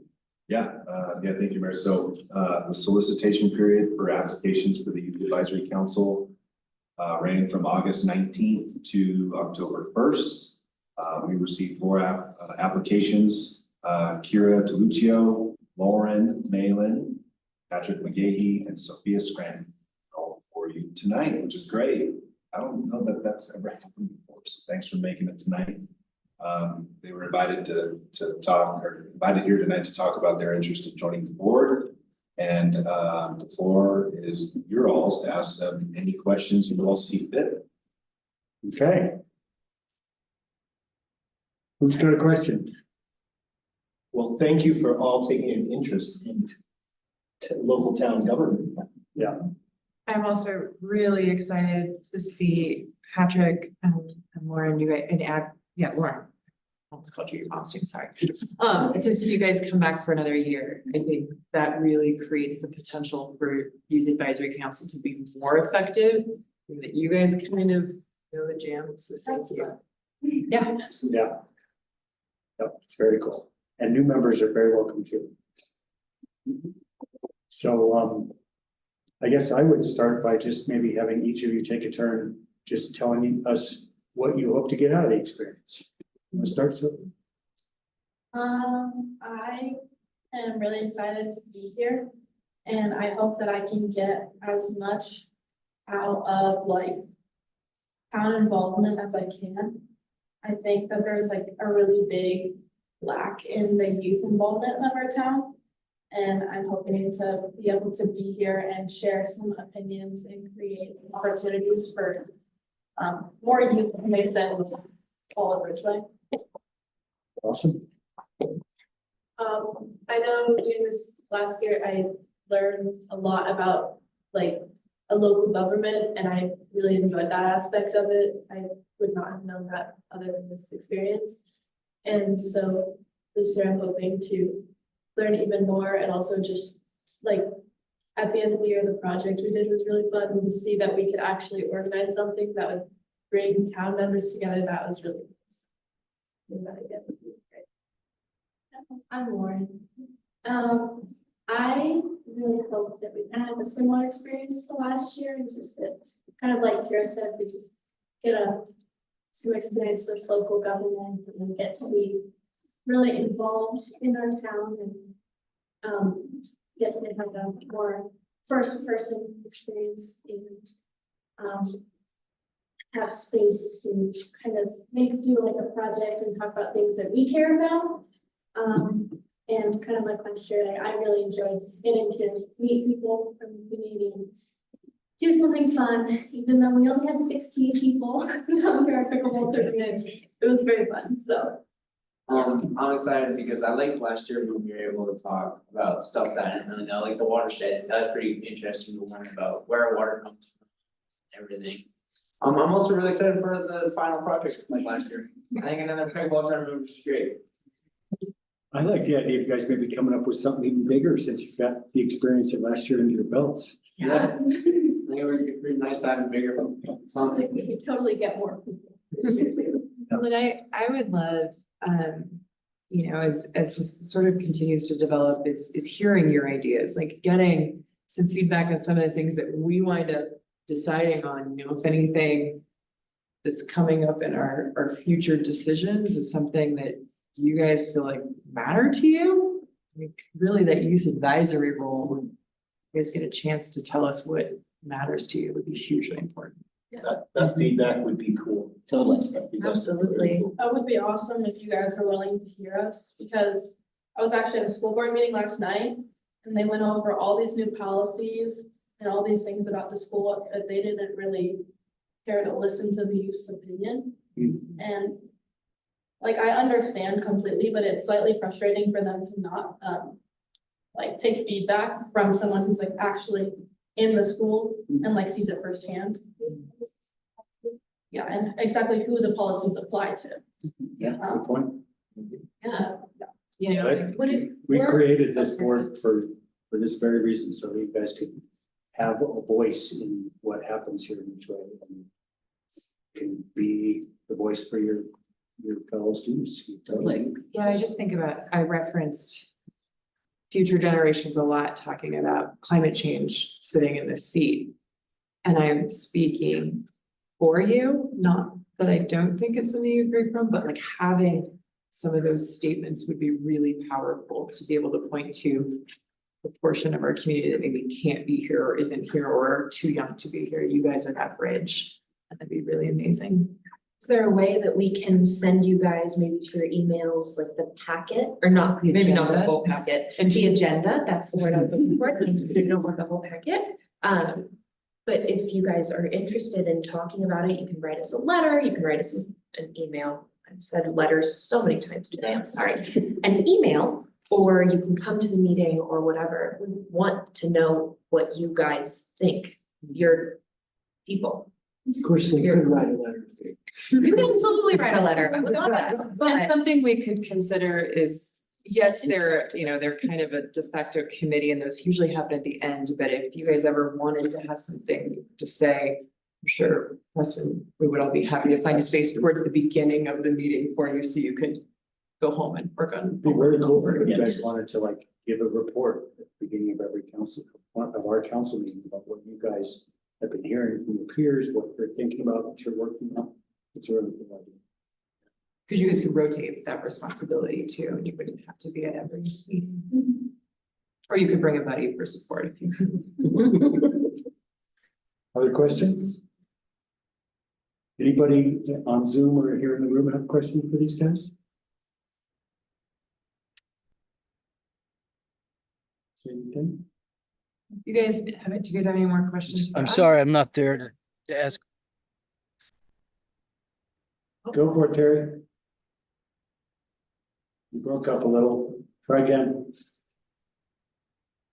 I think he's talking. Yeah, this is Terry. I'm sorry, I'm not there to ask questions in person, but the internet's breaking up pretty constantly. Well, thanks for hanging the update.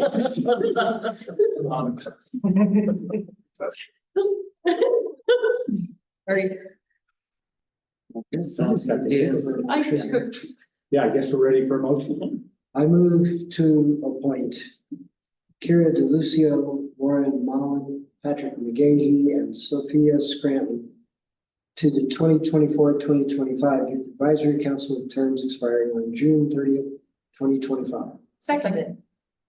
All right, motion by Russ, second by Polly. Roll call vote, please. Councilmembers Graham, Aye. Parker, Aye. Lakin, Aye. Skylar, Aye. Scoville, Aye. Mayor Pro Tem Meyer. Aye. Passes unanimously. Congratulations. Thanks for coming tonight. Yeah, thank you guys. We'll see you soon. See you soon. Thank you. Sophie Scranton, you added an E on Ridgway. There's an E in Ridgway in her application. Grammarly. Honestly, that is what I. Boy, this is a tough group up here. All right, that takes us actually, do we need a short break? Why don't we take like a Yeah. 3-minute break? Okay. Yeah. Walk these. Stretch your legs. Yep.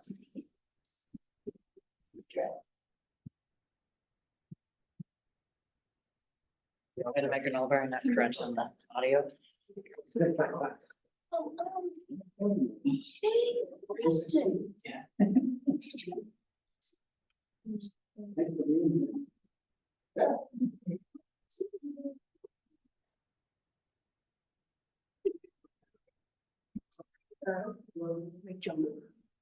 Really?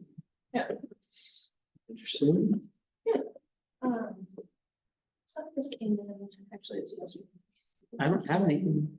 junk. There you go. Oh. Oh, Andrew McGlone.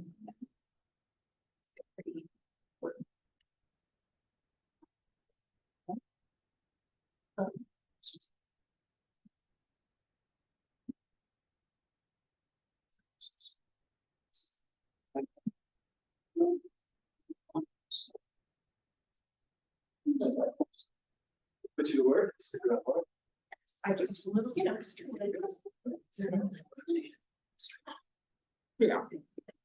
Yeah. No, I just,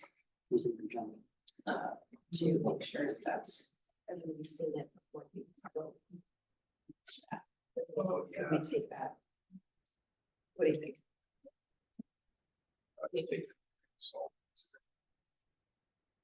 Certain. Yeah. Cool. Cool, I think there's others on the board who know or understand. So there's two. So That's, that makes sense. Yeah, I just wanted to make sure. and it's everybody not was an action item. Cool. So just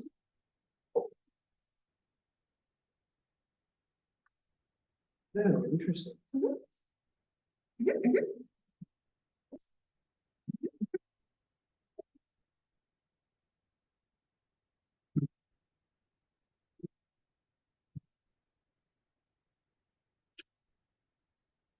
What's it, bud? Living the dream, my man. Yeah. You're in town for a little while? Yeah. Had a nice salmon. What did you? You're still wondering who hooked you up the limb. Salmon claws. I like that. I like that. Yeah. I think it is. I think it should be salmon pink, Yeah. salmon pink with scales on the wrists. Yeah. Salmon claws.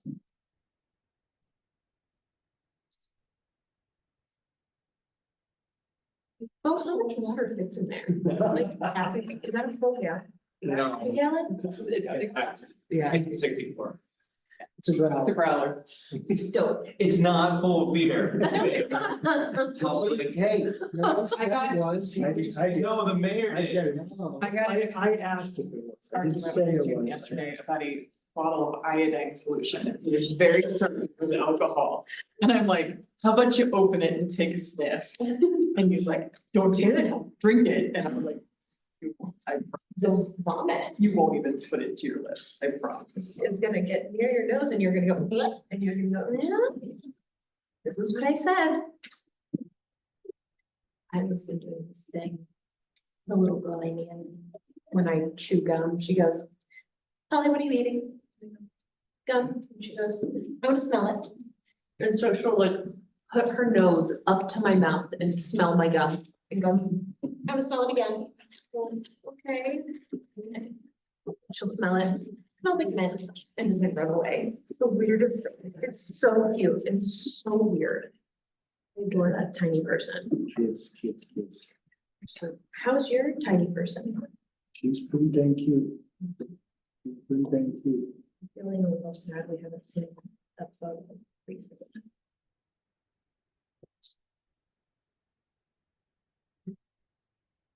Super fun. Look at those cheeks. Yeah, pretty cute. It's the happiest baby I've ever seen.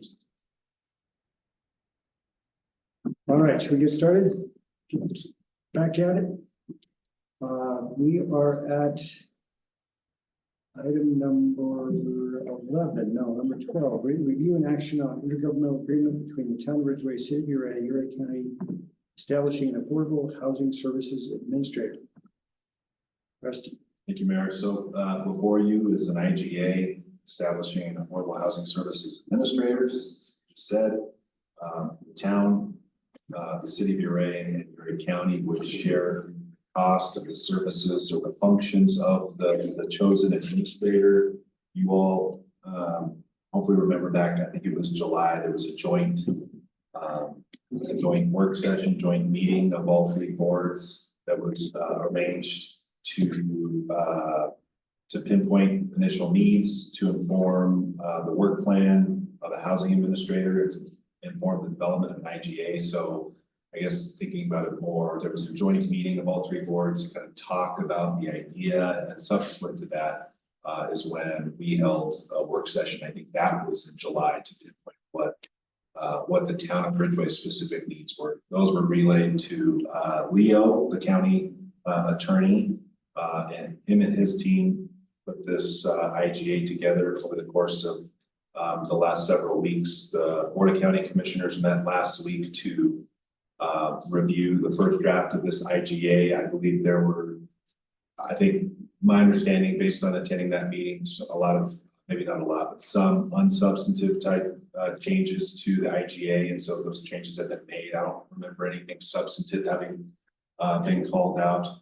But the next step, once the IGA is in place, is for a request for proposal to be issued to locate the housing services administrator.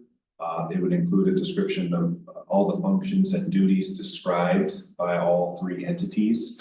And all those duties and functions are outlined in Exhibit A to the IGA. I think it captures it really well. With that, I'm happy to answer any questions. And Bo, I think as reviewed, the IGA may have some thoughts or suggestions for how it should be modified before adoption. So I reviewed the IGA. I have kind of some non-substantive changes as well. We just got this on Friday, I think right after the packet went out. So pretty short turnaround. I think Preston has done a good job of outlining it. Either one of us are happy to answer any questions that the council might have.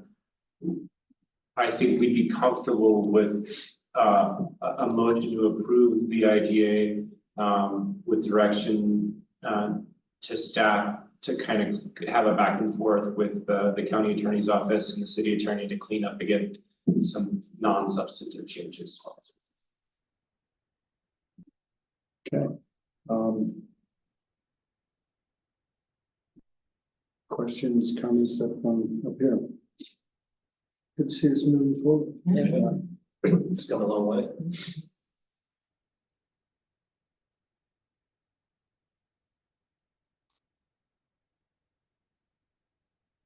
Anybody online or in the room have questions about this?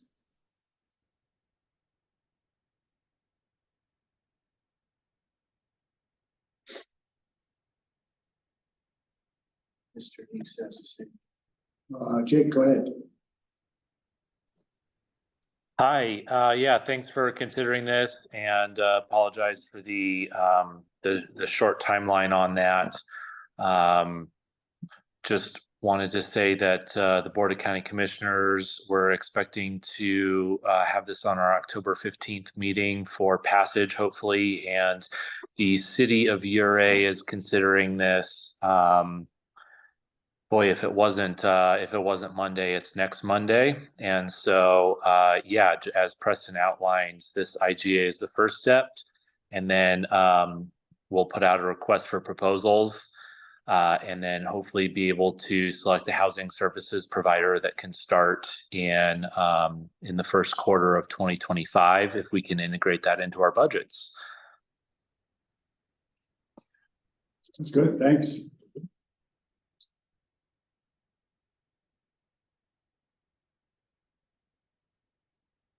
Right, I'm excited. This meeting we had last summer was really productive, and this is the next step in doing it. So, it looks good to me. Does anyone else have thoughts?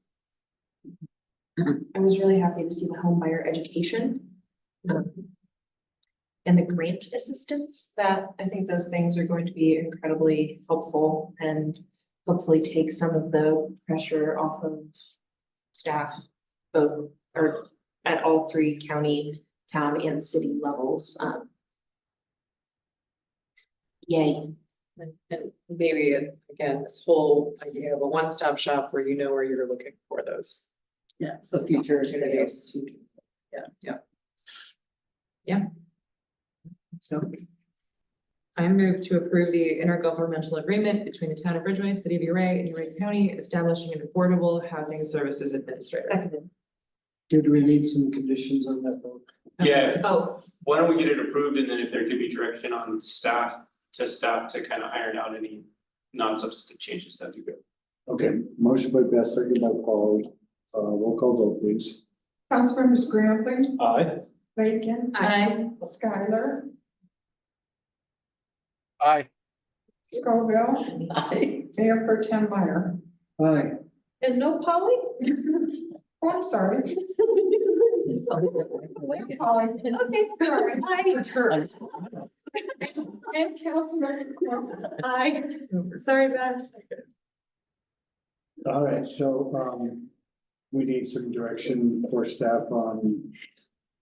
Yeah, if we could get a motion directing staff to clean up any non-substantive change, to work with the city and the county to clean up any non-substantive changes to the IGA. So moved. Second. All right. Motion by second by Russ. Roll call vote, please. Councilmembers Graham, Aye. Aye. Laketon, Aye. Skylar, Aye. Scoville. Aye. Pro Tem Meyer. Aye. All right, that's unanimously. Thank you.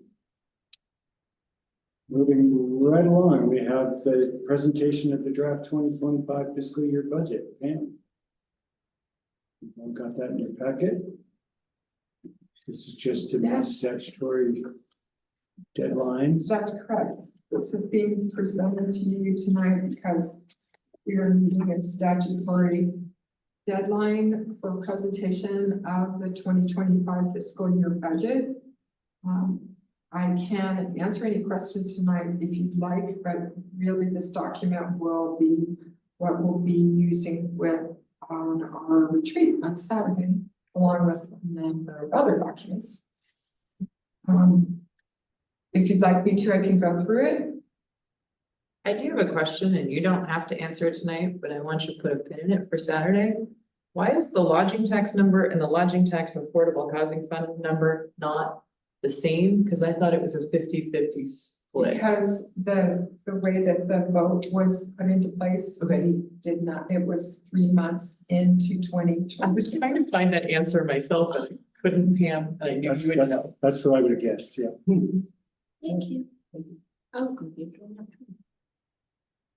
So, yeah, and saying that also, that is not the full percentage either, because that started in the middle, in the first quarter. Cool.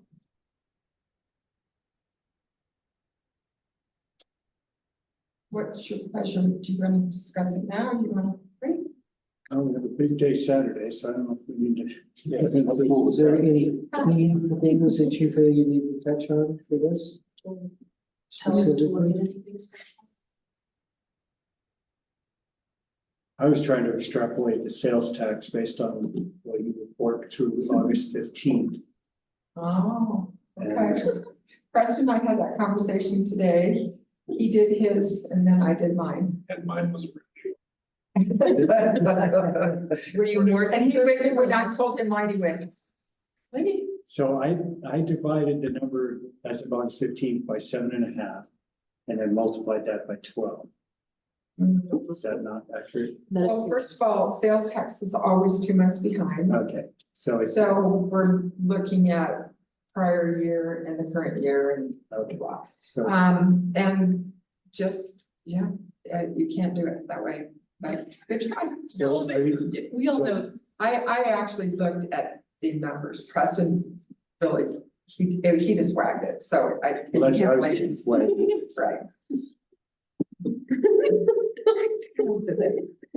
You wanna know the numbers, are you curious? Yeah, I'm curious That we're gonna to know present what at the retreat, Preston, what is the number we just presented at the retreat? One- Estimated. That we agreed on, Yeah, 1,625,000. That's more than last year. Just down from last year. No, that's 1,600,000? over what we projected. No, Well, down we- from last year. no, From- last From 2023, we were- at 685, 587. Yeah, so 2023 was slightly, I see what you're saying. not down from the estimate. But it's super conservative and most likely will come in. Shouldn't say most likely, but there's a chance. My it'll come in number's well above. higher than that. Okay. Okay, Okay. well, then the math I did came in lower. than that, so, interesting, given the concern about business around town. I guess That was. What the the numbers we received too. Yeah, interesting. Does anybody have anything they want to have, anybody have questions about it so far, or you want to wait to? Or can you wait till put your bib on for Saturday? I'm ready to put my big confidence on Saturday. And did you make it clear that we're going an extra hour on Saturday than we first said? I modified the calendar invite. The calendar invite, the hope is that we can go till about 3 or I something. just want to make sure that everybody saw that. So they plan accordingly. I think it's important. Yeah.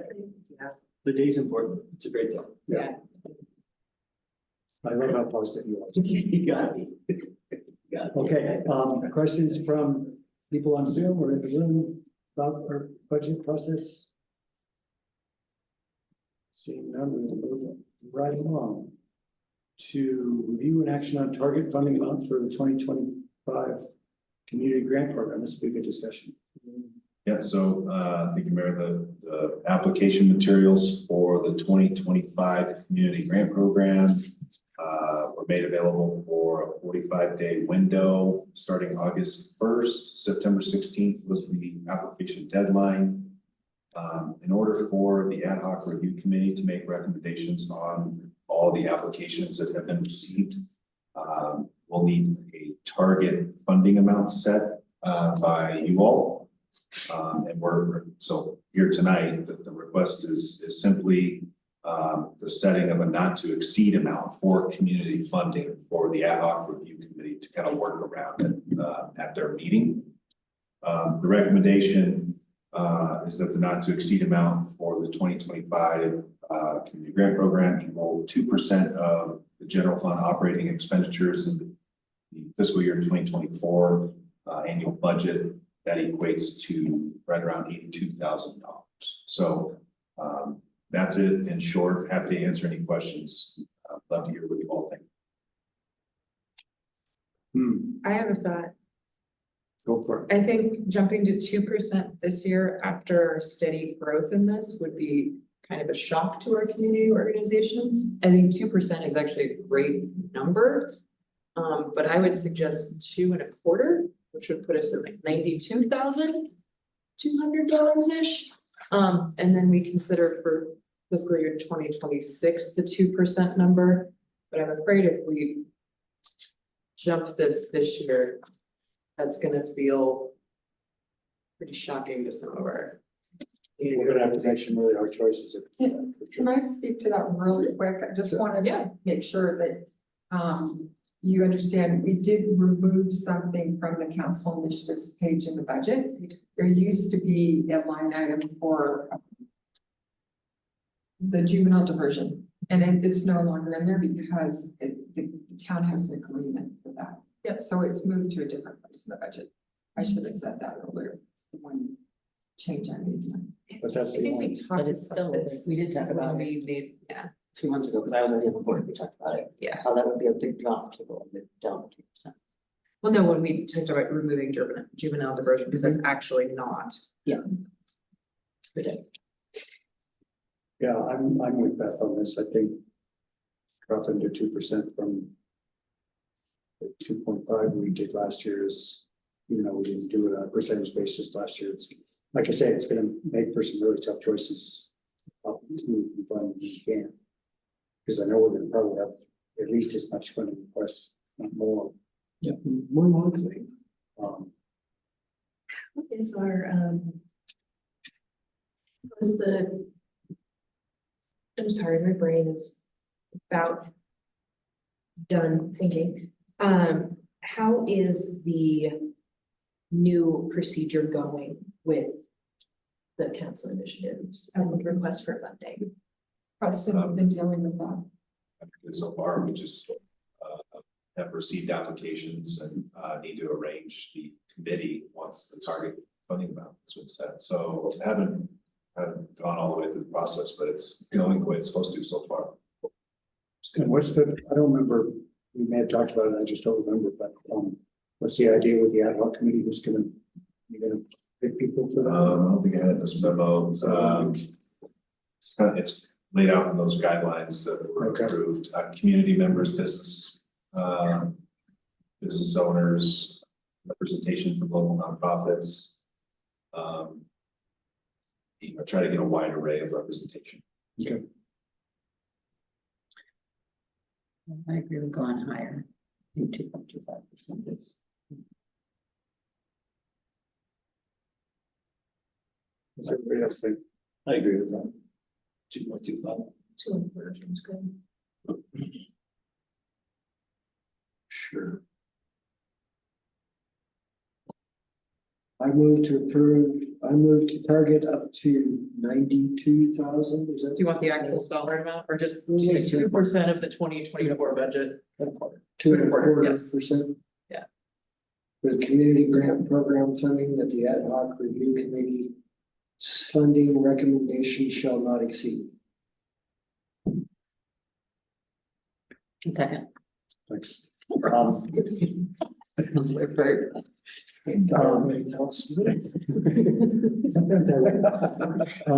Motion by Russ, seconded by Josie. Roll call, please. Councilmembers Granby. Aye. Parker. Layton. Aye. Skylar. Aye. Scoville. Aye. Aye. Mayor Burns have fired. Aye. Aye.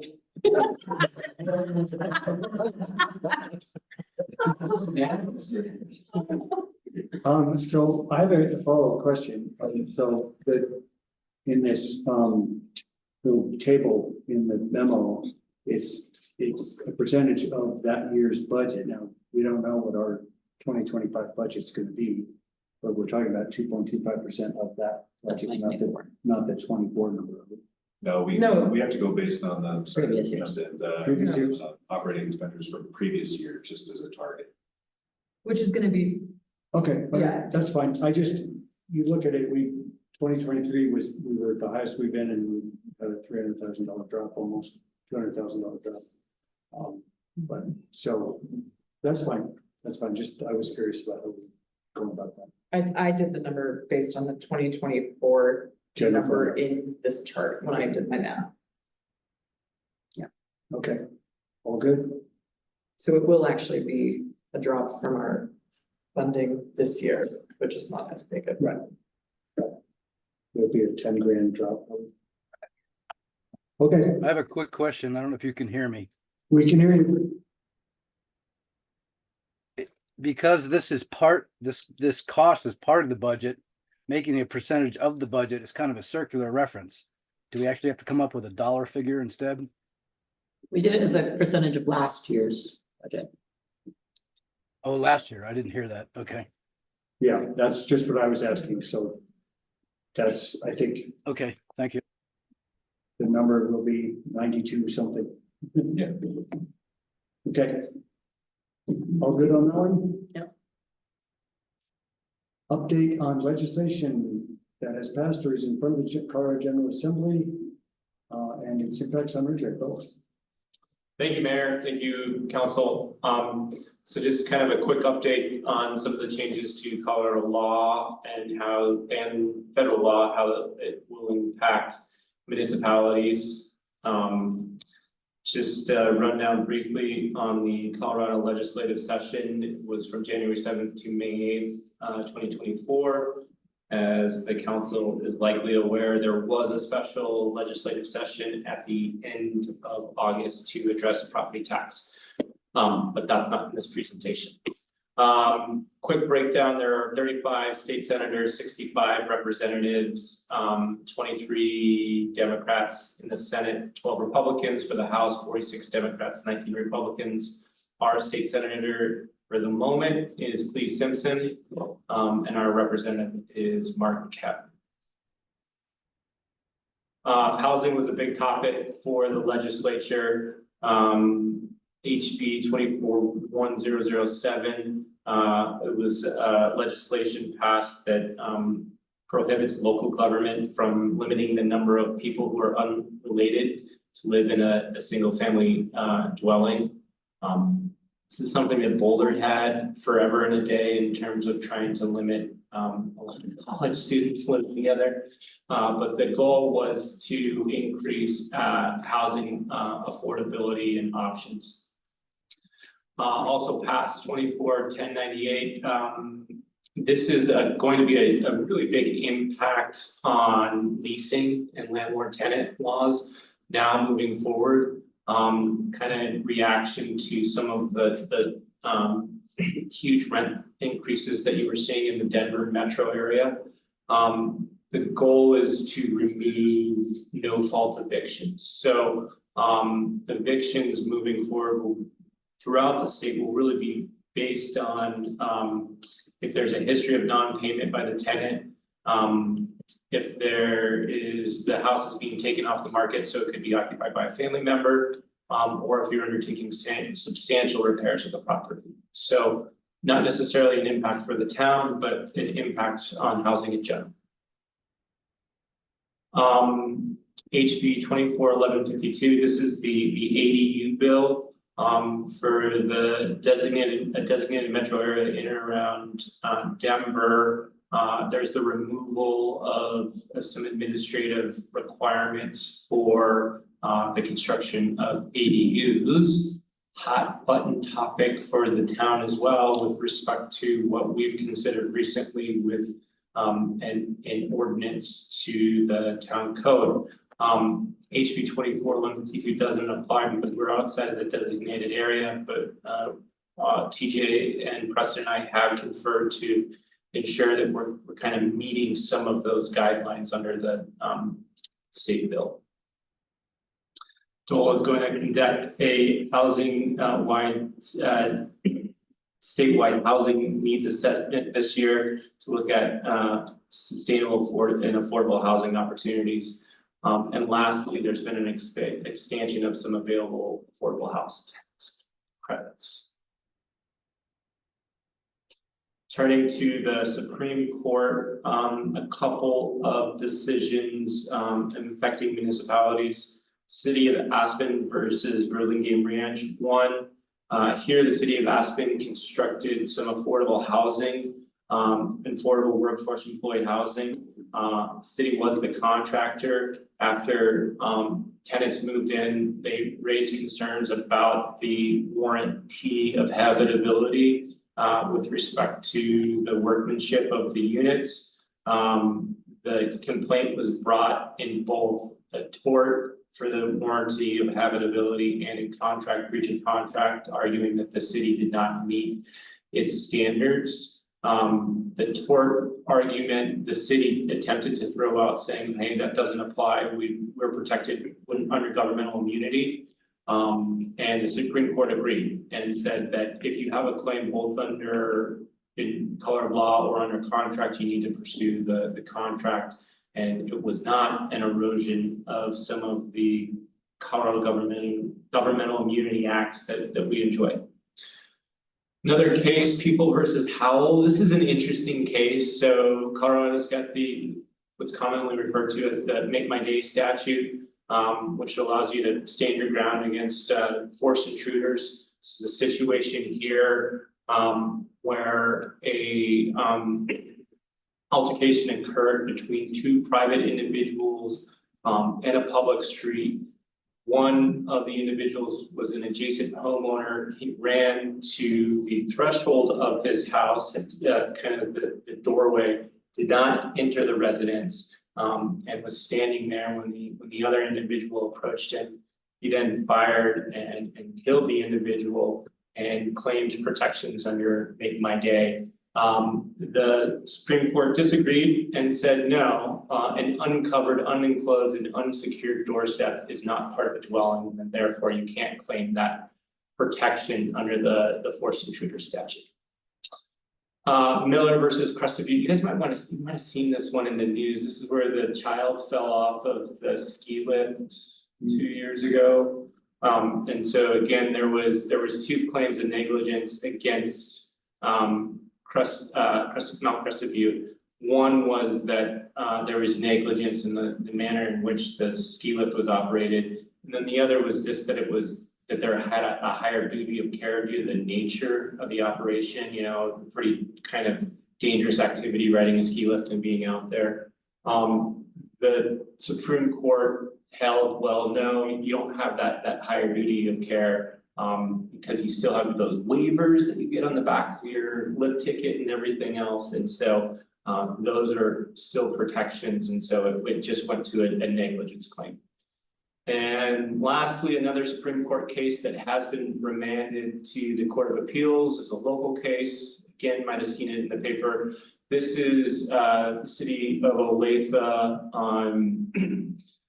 on the highway there between Delta and Montrose. An Olathe PD police officer pulled out in pursuit of somebody speeding on the highway. While in pursuit, they collided with a van that was not a part of the chase, and it resulted in one fatality.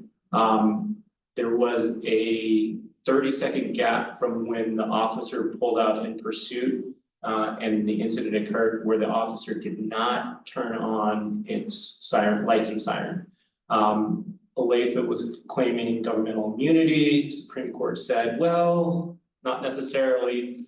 We're going to say that that's not a blanket protection, and it went back to the Court of Appeals to determine, or excuse me, the district court to determine if that 30-second time frame is the kind of time frame where there should have been an action by the officer. Interesting. Supreme Court, City of Grants Pass, you guys have probably seen, I mean, maybe I'm reading different literature. Yeah. Instagram, show me this. But this was like on the national news, but so City of Grants Pass versus Johnson. Yeah. This was a case where there was a homeless individual that was cited for camping outdoors in Grants Pass, Oregon. The city itself had a prohibition on public camping. And the individual claim said, hey, there's no homeless shelter, there's no facilities, you know, where am I gonna live? It was an 8th Amendment claim saying, hey, there's 8th Amendment protects against excessive bail, fines, cruel and unusual punishment. Unconstitutional to fine or jail somebody for sleeping in public if there's no adequate shelter available. The 9th Circuit Court of Appeals agreed with the individual and overturned the enforcement of the camping ban. The Supreme Court disagreed and ruled that the enforcement of general applicable laws regarding camping on public property does not constitute cruel and unusual punishment. So it brings back the the ability to enforce these no camping on public property statutes that many municipal regulations that many towns and cities have. Sheets versus County of El Dorado. That's Mr. Sheets there. That's a nice little home that he built by himself. He built for himself in El Dorado County, California. I think that's Central California. Single family residence, 1,800 square feet. When he went for a building permit, the county levied a $23,420 road impact fee based on his tying of that private driveway to the county's road system. The fee was paid under protest. Mr. Sheets said, hey, look, there's not going to be the impact for me, a single man residential homeowner that kind of equates to that large impact fee. The California Court of Appeals disagreed and upheld the road impact fee, citing Nolan and Dolan, which all know, right? Totally, I definitely know exactly what you're talking about. Saying that they do not apply to road impact fees because the road impact fees impact a broad class of property owners. And so there's no need to go through the essential nexus test that you have under Nolan or the rough proportionality that you have under Nolan.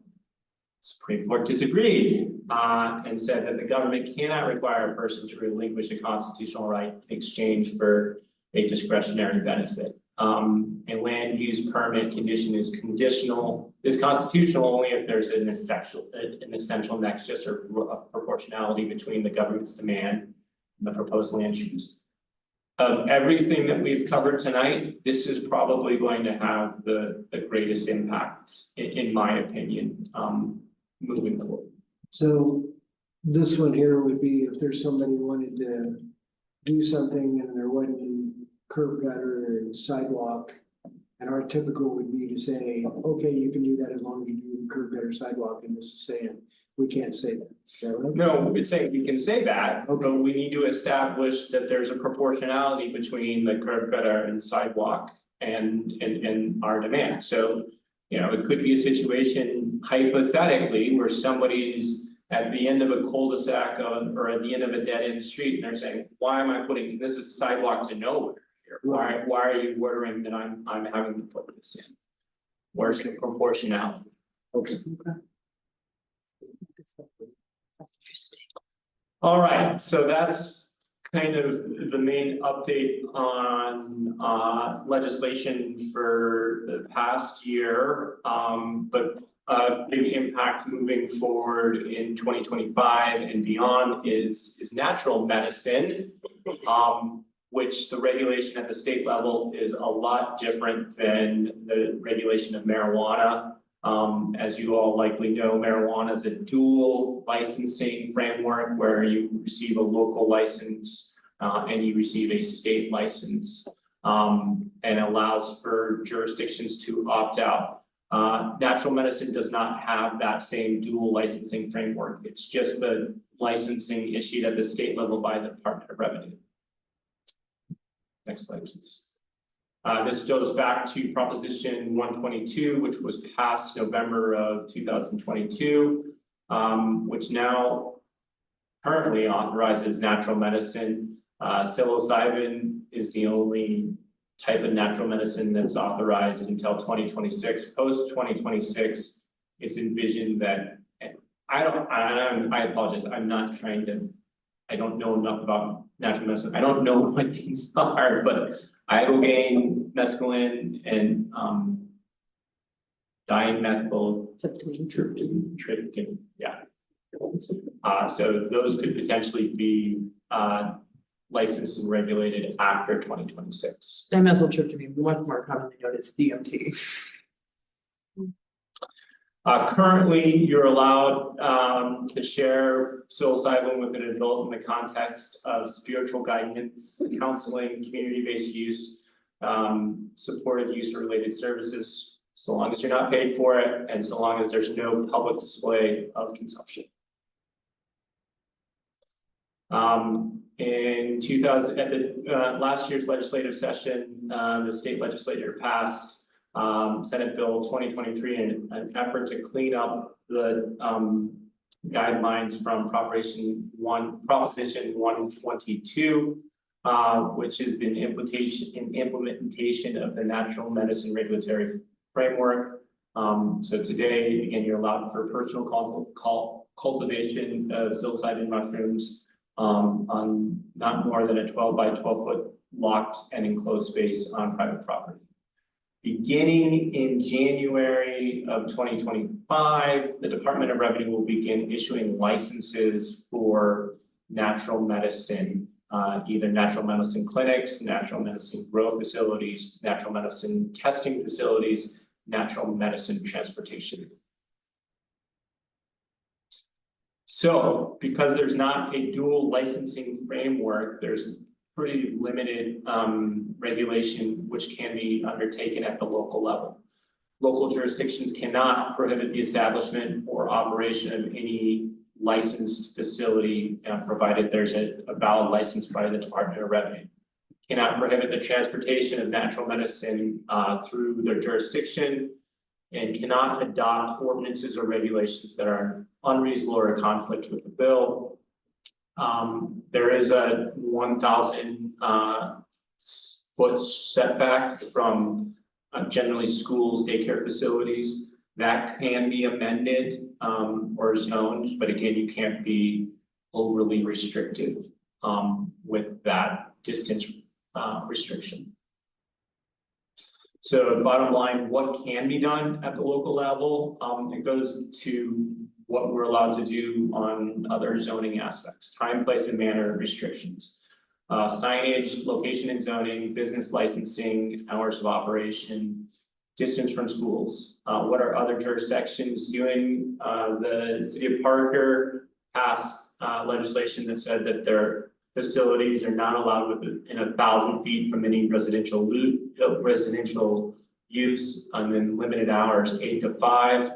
Arvada, Aurora, and Frisco are considering regulations similar to those for doctors' offices. As you all are probably familiar, you have, kind of in and around hospitals, particularly for larger areas, you've got like a medical zone district. So the thought process for some of these larger jurisdictions is to zone clinics in those types of areas. I guess the question in that vein is there any sort of desire from the council to take a look at some zoning regulations? Is it a wait and see approach? Post state licensing in January 2025. Guess the only concern with that is does somebody kind of come in quickly and get a state license, and then, you know, we say, oh, okay, well, yeah, you're allowed to do that now, but now we're gonna regulate it, and you have a kind of a pre-existing non-conforming use of a facility with respect to, they got in before there was any regulations. So we could kind of create something similar to our marijuana regulations, right, where we're requiring certain distances from things, signage. I mean, I can't imagine restricting distance from residential area in Ridgway. I can see restricting from schools, daycares, places where kids are gonna be, but I can't see residential or. Well, that's already part of the state, but right, the state is already regulating the school. Yeah, so you can go greater than 1,000 feet, but you couldn't go 10,000 feet, and then you're overly restricted because it just prohibits any space within the town. But if it, you know, hypothetically, if there was a desire to say, well, we kind of want to see this in the industrial, you know, in the industrial park or something along those lines, or if you wanted to have the residential restriction. The time issue is actually kind of a hot button issue, or it was at the CML conference in September, because some places are saying, well, like, yeah, let's just do 8 to 5 and try to have people like confined there during like working hours. And other people are like, well, hold on a second here. Do we want them like getting out on the road at 5 o'clock and, you know, they're all black or whatever it might be, so. My only thought is, I know we've got Home Trust thinking about a daycare facility in the future that doesn't exist, that won't currently fall into this. So that's something to think about, you know, where might people want to site daycares in the future, whether it's a Home Trust project or not, because I know that's something we feel we need in Uray County. So that might be a reason to consider excluding residential or excluding historic business. Are those places where people might in the future want to operate businesses that cater to children? Voyager's existence will probably take care of a good portion of that, but do we? Between Voyager and Jackie and Katrina, those are all daycare facility, like, that's not an insubstantial portion of. You could count the Weehawken class space, you could have that Yeah. as well. The Cora building. Will that meet the state code, or do we have to add the Weehawken class space? That would be the same. It's just like. I think it would. Okay. I'm comfortable with the state code then. I don't think we want to legislate things to death, but the state code already provides the protection we're good about. What I would love to see, and I could certainly do this not on my iPad, but I would love to see the 1,000-foot overlays from schools and current daycare facilities. Because I don't think we've got a little bit of time. I would love to see a little bit of map work that actually. Yeah, I think we could update that and just send that to the council. I would like to see that before. Think about it, it's basically like 3 football fields, so it's a long ways.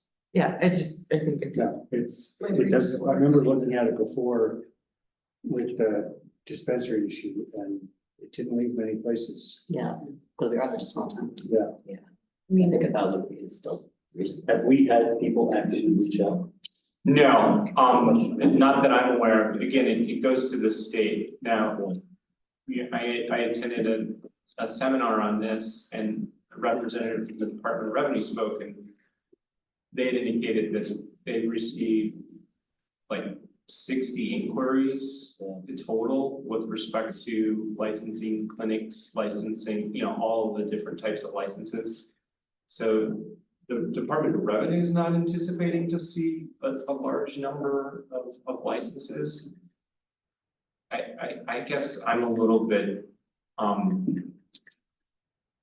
I disagree with that, to be honest with you. I could see that there would be a lot of applications. Yeah. Now, the test state for this is Oregon. And in Oregon, according to the presentation at CML, it's kind of failed miserably because there's a really high cost to become licensed in the state of Oregon, and that has therefore driven the clinician's costs for a patient to come into the thousands, tens of thousands of dollars for a session, and so then there's not a demand there, and just like kind of what we saw when there was marijuana regulation and there was a lot of gray market marijuana, there's been, a lot of gray market, I guess, psilocybin mushrooms in Oregon as a result, because the licensure hasn't worked out well. I mean, I think this has a lot of potential to help a lot of people. And so I don't want to make it too restrictive, and I don't want to harm kids. Those things I think are pretty balanced in my mind. I have a question. Are they gonna tax it? Is there gonna be sales tax? Sales tax, yes. Or just existing sales tax? Right, and I don't believe that you could levy like an independent. I understand that. I was just trying to get. But there is, you said, there's potential for a local licensing fee? No. No, you cannot do that. Okay. Well,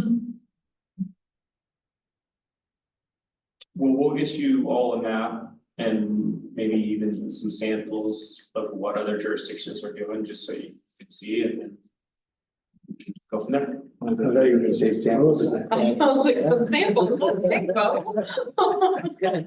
It's your constitutional right now, so. Progressive. You made some good connections this year. Always.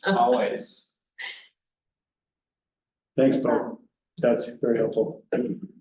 Also, please don't ever feel guilty about your bedtime reading. We all have our own interests. It is fine. I don't think he's guilty at all. He loves his reading. Oh, he was like, yeah, I know yours is different than mine, and I just don't want him to feel bad. It's good reading. Well, I do. No, I actually don't. And I want. Any other questions for Bill on this? As well. No, thank you very much. This conversation is continuing. I mean, Yes. Yes. it's absolutely continuing. It would be something to watch. Thanks, Mike. Okay. That takes us to resolution number 2410, appointing members to the Board of Adjustment. Mayor, so this is a simple resolution appointing members to the Board of Adjustment. More specifically, the Board of Adjustment, if this resolution is approved, would be made up of members of the Planning Commission. Sounds like there may have been times in the past where the Board of Adjustment has met, at least in our conversations, Mayor. So this is just a formality in the event that we receive appeal applications in the future. Happy to answer any questions. Pretty straightforward. Questions? Any questions online in the room? Just basically making the Planning Commission also sit as the Board of Adjustment. The board, just so everybody understands, Board of Adjustment just simply exists to hear an appeal by any decision from staff, basically regarding our building code, but also our land use regs. So is there a motion? I move to approve resolution number 24-10, a resolution of the Town Council of the Town of Ridgway, Colorado, appointing members of the Board of Adjustment. Thanks. Made by Rhett, seconded by Polly. Roll call, please. Councilmembers Graham, Aye. Carter. Aye. Lakeman. Yeah, Skylar. Distracting. you. Aye. Aye. Scoville. Aye. It's a good punch drunk. Scoville. I said aye. Why did you say it? She said it before you actually voted. Aye. Okay, let's pull it together, here, folks. That passes unanimously. Thank you. Let's see, that takes us to, I think, written reports. 17. Item number 17, my letter regarding appointment to planning commission. Any questions about that? About the planning commission. I just stumbled upon an email here in my junk box, my junk email. I only just got in the last couple of minutes. And I'm curious, it says a lot of big things, and I'm not going to touch on a lot of those, but more about the public announcement of somebody being, of an opening on the planning commission. And was that made, was it posted to? That It wasn't an opening per se.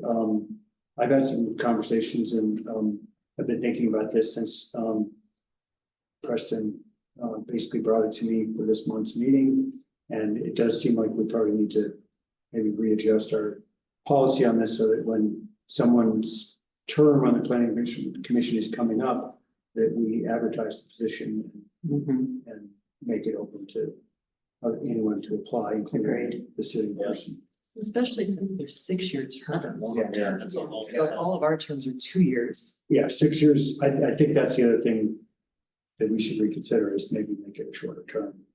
The other thing that came to my mind is we're answerable within 2-year terms. If you want to leave planning commission at 6, there needs to be some code of ethics or something. I mean, that gives you the option, because malfeasance is the only removal option for the mayor, and that is a really high standard.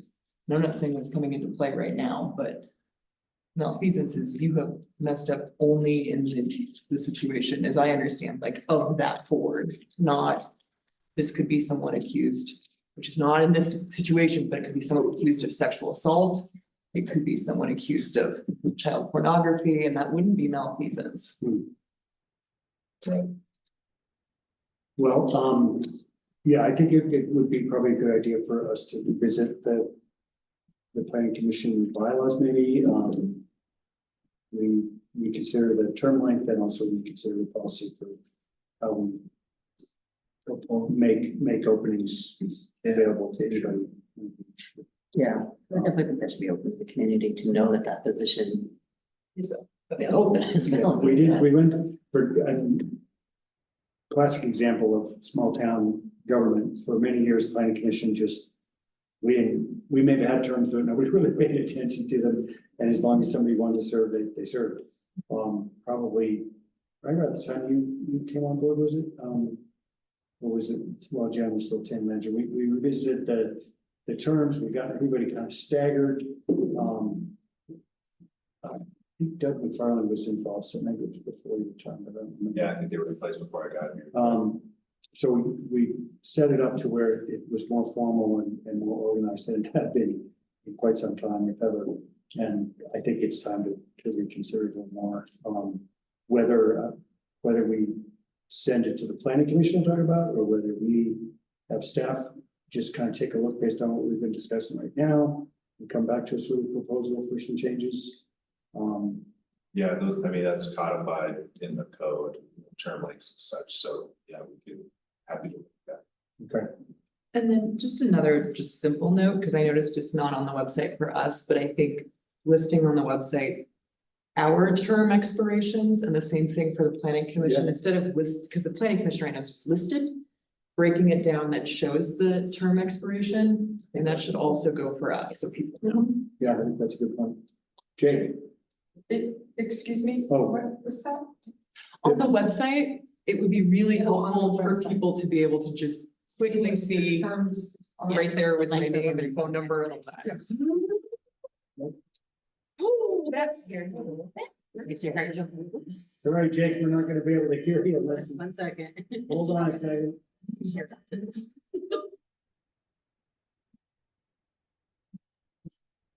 I can hear it at my house too.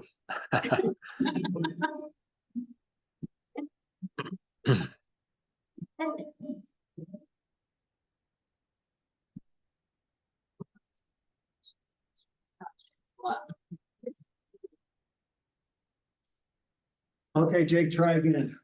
Okay, while you're talking about the planning commission, I wanted to just pitch the idea of paying a stipend. That is an idea that I'm introducing at the county level for the county planning commission. I know both at the county and at the town, it's a pretty substantial volunteer commitment. And I know town council gets a stipend, which is not nearly enough. But wanted to just pitch the idea of a stipend for planning commission. Planning commission does get a stipend. Oh, they do? Okay. It's small, but there's already I forget what it is. Do you remember? Okay, well, I didn't realize that, but, I didn't remember what it was. I don't remember off the top of my head. I mean, it's close, It's maybe in your discussion about it, just take a look at that again to make it worthwhile for people who are working, to take time away from their job or out of their day, to be able to participate in that. So just wanted to pitch that idea, and thanks. Yeah, thanks, Jake. It's, so we've taken up the question of council remuneration many times. It's always a debate between making it enough to really actually make people want to run for council because it's I didn't even know we got paid. And I think it's probably better for younger people for it to be a more significant amount, but I also I've never wanted people to run for the money. So it's a tricky thing, but yeah, I mean, we can revisit the discussion. Maybe it's time for to consider at least a bump a little bit on the cost of living kind of thing. We haven't bumped it in quite some time. I think we're all, none of us sitting here. None of us sit here. $250 a month is not the animating factor, Yes. but I do think Jake raises a really important point. And I said this during COVID when it was suggested that counselors or city council members forgo their pay, which is if this is something that we don't want to be restricted to those with just the leisure time who might need to take time off of an evening job, we do need to keep that in mind. Yeah. Kind of goes for the mayor as well. Yeah. You know, depending on who we want to be mayor in the future, or at least interested. Yeah, a lot of time. Yep. If you're a normal day job, 8 to 5. So, so what are we doing about this planning commission? Equipment? Well, he's been reappointed and I think we've given staff direction to look at the bylaws.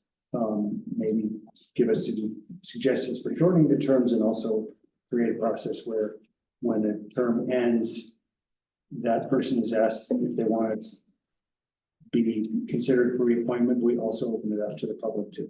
John, I understand that his term expires in November. But if his term expires in November and planning commission doesn't meet until the end of November, would you consider, because this is fully your prerogative, would you consider opening this up to the community that there is an opening on planning commission in November? And then bring this letter back to us? You'd have a month to collect possible interested citizens and bring this back to us at November, and those person, whether it's Jack or someone else, could be appointed for the November meeting. I'm open to that. I think I'd want to bring it up with Jack first and make sure that he doesn't feel like he's being undermined. My guess is he'd be open. yeah, no, and again, it's your prerogative. It's just, that's another way of looking at it. It's a good point. Something else to think about, I mean, in the last, I tried to look it up. find it, but in the last, like 4 years, there's been quite a bit of turnover on the planning commission. 3 or 4 different spots have opened up.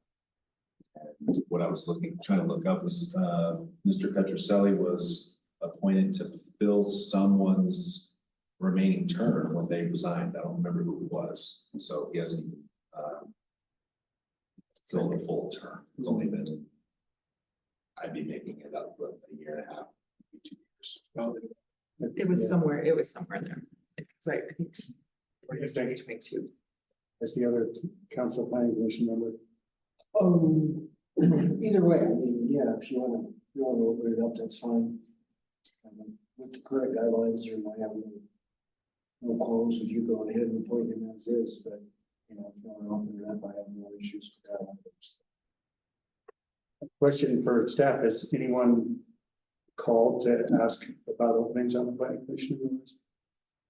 Maybe I don't. You or so? No. Nothing further. I haven't spoken to anybody that asked about it, but other council members had people ask. I haven't heard. I think that's also one of those things that people don't just be like, I think I might want to join X board. I think it's. Well, we one of used to, those- in the past, we would have people ask. And that's wonderful, but I think if we're talking about younger people who are maybe busy with other things, sometimes it's oh, wow, I didn't think I could do, like, I didn't even realize that was a thing I could do. Right. Well, even going back to somewhere in 84, 85, John Batchelder asked me to run, or to not even run, but to join the planning commission. So it's often somebody already involved asking somebody if they can do it. Well, let me talk to Jack, and why don't I don't think was this gonna require a council ratification? I don't think it does, Preston. No. This letter, so let me pull that back for the time being, and we'll revisit it after I talk to Jack. And if I will talk to Jack within the next couple of days, because if he's doesn't feel, if he's being undermined in some way and he's open to it, we need to post right away that we are asking for interested people to put them in that. I think it would just make me feel better knowing that it was open to everyone. And then, Transparency. yeah, just a little more transparency, Yep. not. No, I think it's a good point. Okay, I'll do that.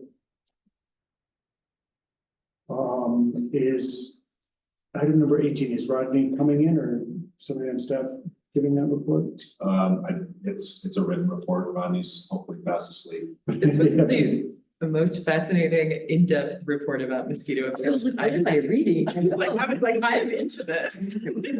Very in-depth, yeah.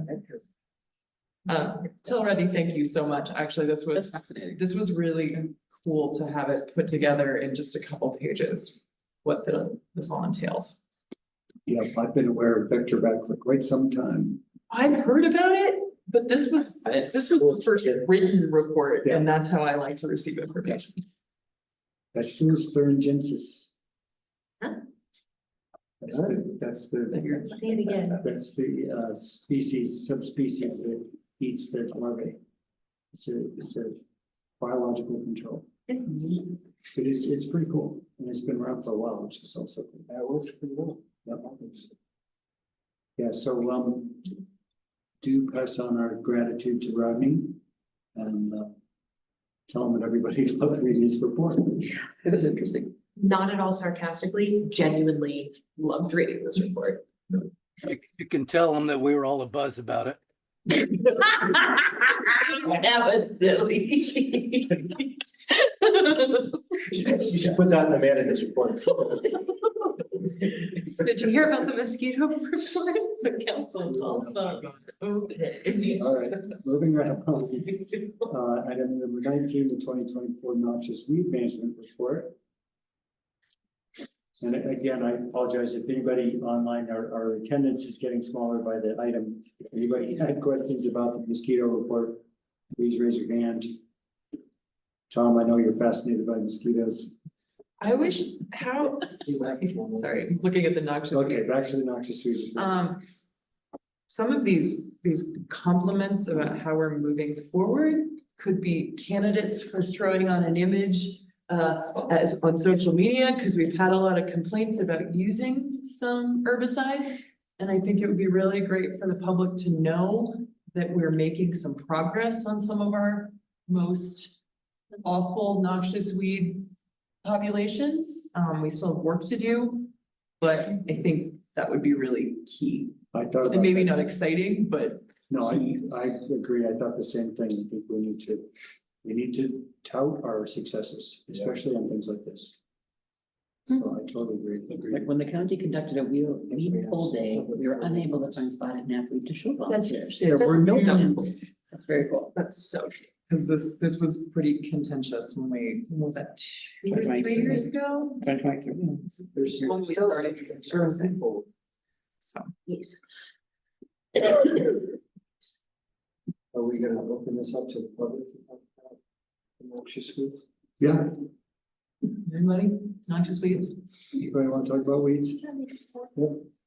I guess Nice. somebody wants to talk about weeds. Yeah, I mean, I'm more concerned about the chemicals that we spray on the weeds and then leaching into the groundwater, the pre-emergence that we spray on there and the emergence. And just in such large quantities, exposing ourselves, our animals and everything, you know. They're skin irritants, they're hormone irritants, they're endocrine disruptors, and they're overall just really terrible for us. So I think spraying them all over is a really actually poor decision. But that's from a pesticide applicator. So licensed pesticide applicator. I think the part that I was trying to point out was the town of Ridgway relaxed our position on herbicides in attempt to get ahead of some of these really bad invasive pieces. So, you know, we're talking about finding places where we no longer have invasives. Like these are generally very targeted at specific noxious weeds in very particular locations. And this letter really gets into some of the areas of leafy spurge and what's the other big one that we talked about in here? Spotted knapweed, just really trying to target those and also keeping our native vegetation healthy, which also has positive impacts. Yeah. So weighing those two things. And in this letter, it does say, in 2023, we decided not to treat the upper lot due to proximity to open water sources and the level of filtration in Ridgway. They are a problem, but maybe we should do mechanical work. So we're very, very aware of the issues with water. That's always been my main concern as well. Big issue, is it leaching into groundwater and, you know, runoff water and it's like. Yeah. So I that's just think- my concern on the. Yeah. No, totally, Charlie. Thank you. And I think Julie does a really good job. She's very careful and very deliberate in how she applies it and where she puts it. And she's aware of all these concerns as well, so, but we hear you. And it sounds like the successes are gonna allow us to do it less. So that's the most important thing. Other questions, other comments on the weed report?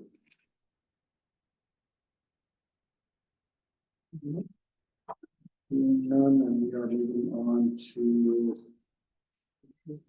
manager's report, which I haven't even had a chance to read because I've been running in a lot of different directions.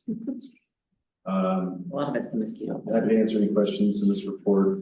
Rodney's mosquito report was front and center. Highlighted the economic implications of land use report that stems from the Planning Commission initiative over the last few months. A lead service line inventory and replacement plan. All systems, non-community water systems were required to have that done by October 16th. We got ours in a few weeks ago, so exciting stuff there. Adopt a highway. And I think it'd be good to maybe pull out some calendars and find a date for that. And then something that's not in the report is we advertised for the building inspector position. And we have a candidate that we're we're excited to move forward with. Can't remember if we disclosed this in public meeting setting, but Mike Gill, building official for 9 years now. 9 years. 9 years, is retiring in a few months in March. So the aim was to find, try to get lucky and find someone to overlap with Mike for several months, or at least be able to take over for Mike. The whole landscape of the building official, building inspector profession is very, very interesting. And slim, if you will. So we're excited to have a candidate and be able to have some overlap before Mike retires in a few months. So I thought I'd highlight that. Adopt a highway. Yeah. Maybe we should just ask Terry, what is it? when are you free? Adopt a highway. Sorry, I'm gonna be camping that weekend. You're What so weekend? funny. Every weekend. What weekend, Rick? Oh, wait a minute, I'm camping now. Mhm. Do you have some dates you're throwing out, or are they in the report? I don't have a.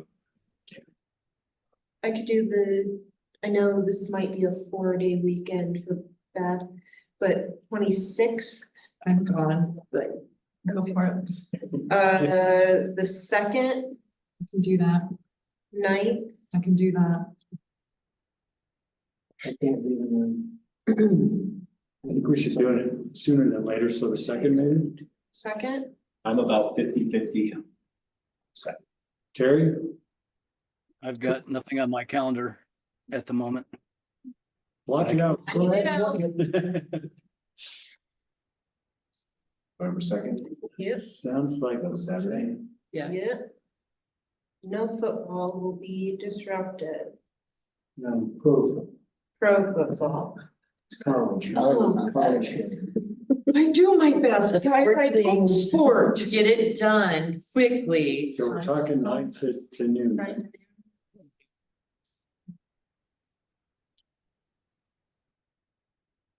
Preston will probably send out a calendar invite. It needs to go on. Sick. Done. Right, it's the 2nd, 9 AM. November 2nd, 9 AM. 9 AM. I'll send out a calendar invite and then happy to answer any questions on anything in the report. Excited about the Blue Eggs. I think that's gonna really help. Make it not yucky. Keep it easy. As a joke of the day. Jokes of the day. I liked the your license said you should be wearing glasses. I don't care who you know. That one made me giggle. That made me giggle. I just saw it this week on Instagram or something. I like that one. Well, You need two, I mean. obviously, one of them's pretty famous. Yeah. All right. All right.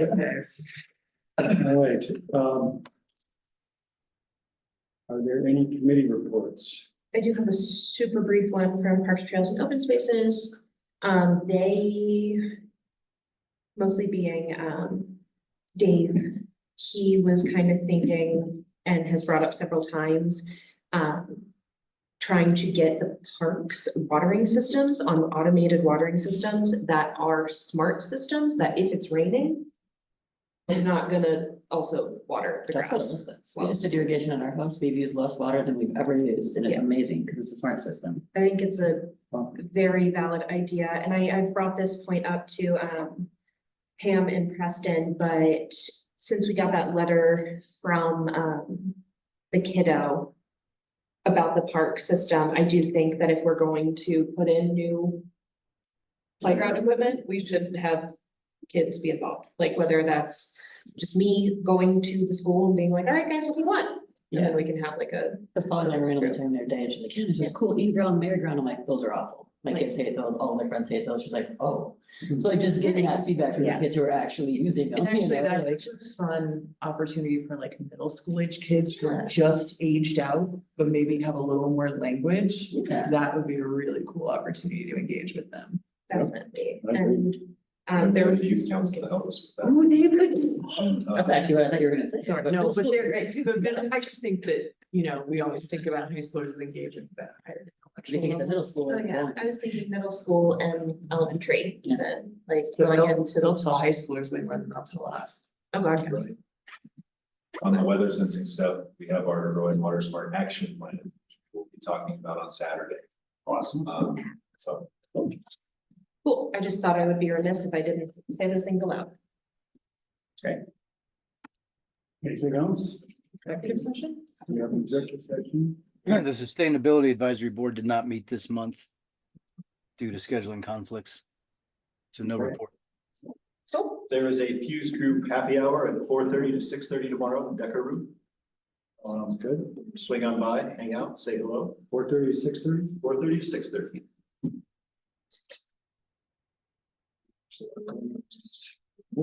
What, happy hour? Fuse happy hour, yep.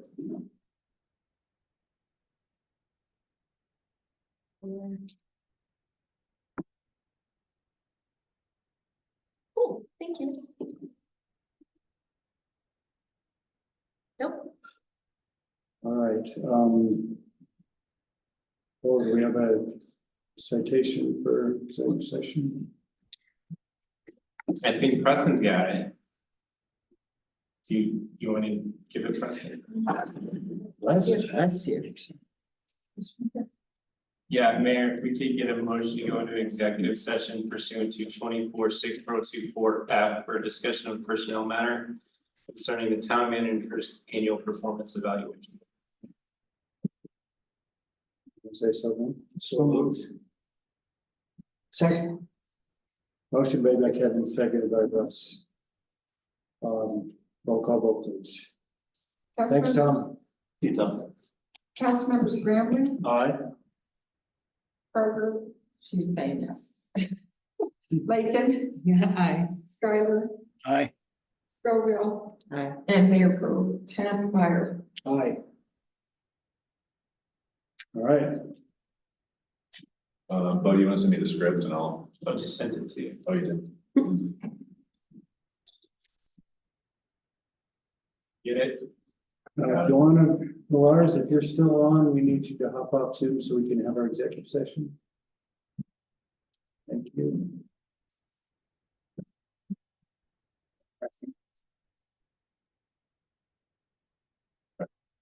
Give it a minute or two. Joanna, if you can hear, or Eric. You know, that'd be great. Thanks for attending. Good, Preston, you got the scripts? Yeah, I figured it out.